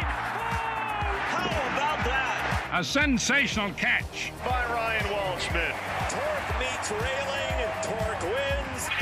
It's gone! What a day! Brian Reynolds robs Ohtani. It's showtime. And that might be the play of the year for the Ball Dudes. How about that?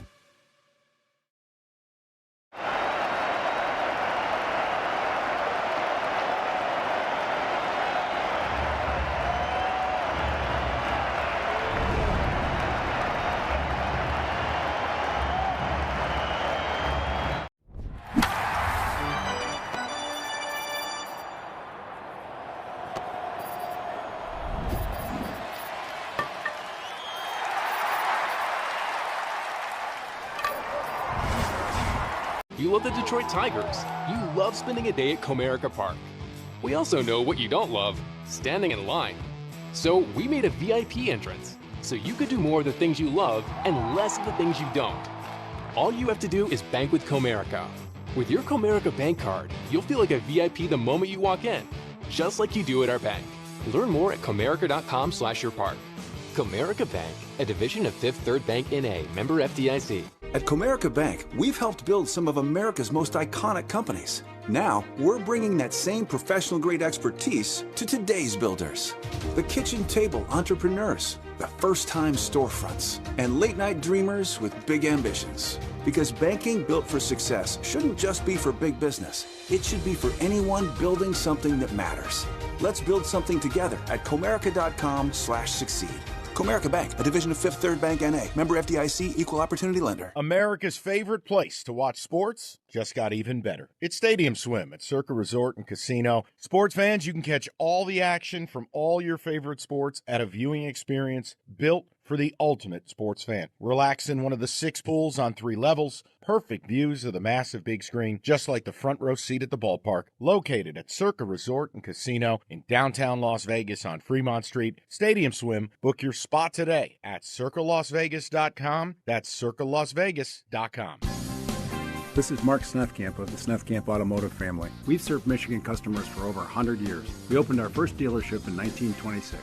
4 generations later, Snethkamp is still the name to trust when buying your next new Chrysler, Dodge, Jeep, or Ram. Visit us during the Make This the Summer Sales event, happening now at one of our 4 locations: Highland Park, Gaylord, Midland, or Redford. Snethkamp, Metro Detroit's original. Snethkamp, Snethkamp. Comerica Park, and the Tigers make it 4 straight to start this 10-game homestand with a 5-3 win over the Yankees. Player of the game is brought to you by Pennington Grass Seed, the official grass seed of the Detroit Tigers. Always love it when there are multiple candidates, and really there are about 3-4 guys. But certainly we're going to start with Framber Valdez because, Dan, there were 6 base runners through the first 14 batters of the game for the Yankees. Framber Valdez stranded 5, but he was kind of laboring in and out of trouble, slammed the door, finished by retiring the last 10, 5 on strikes. Yeah, that was mine.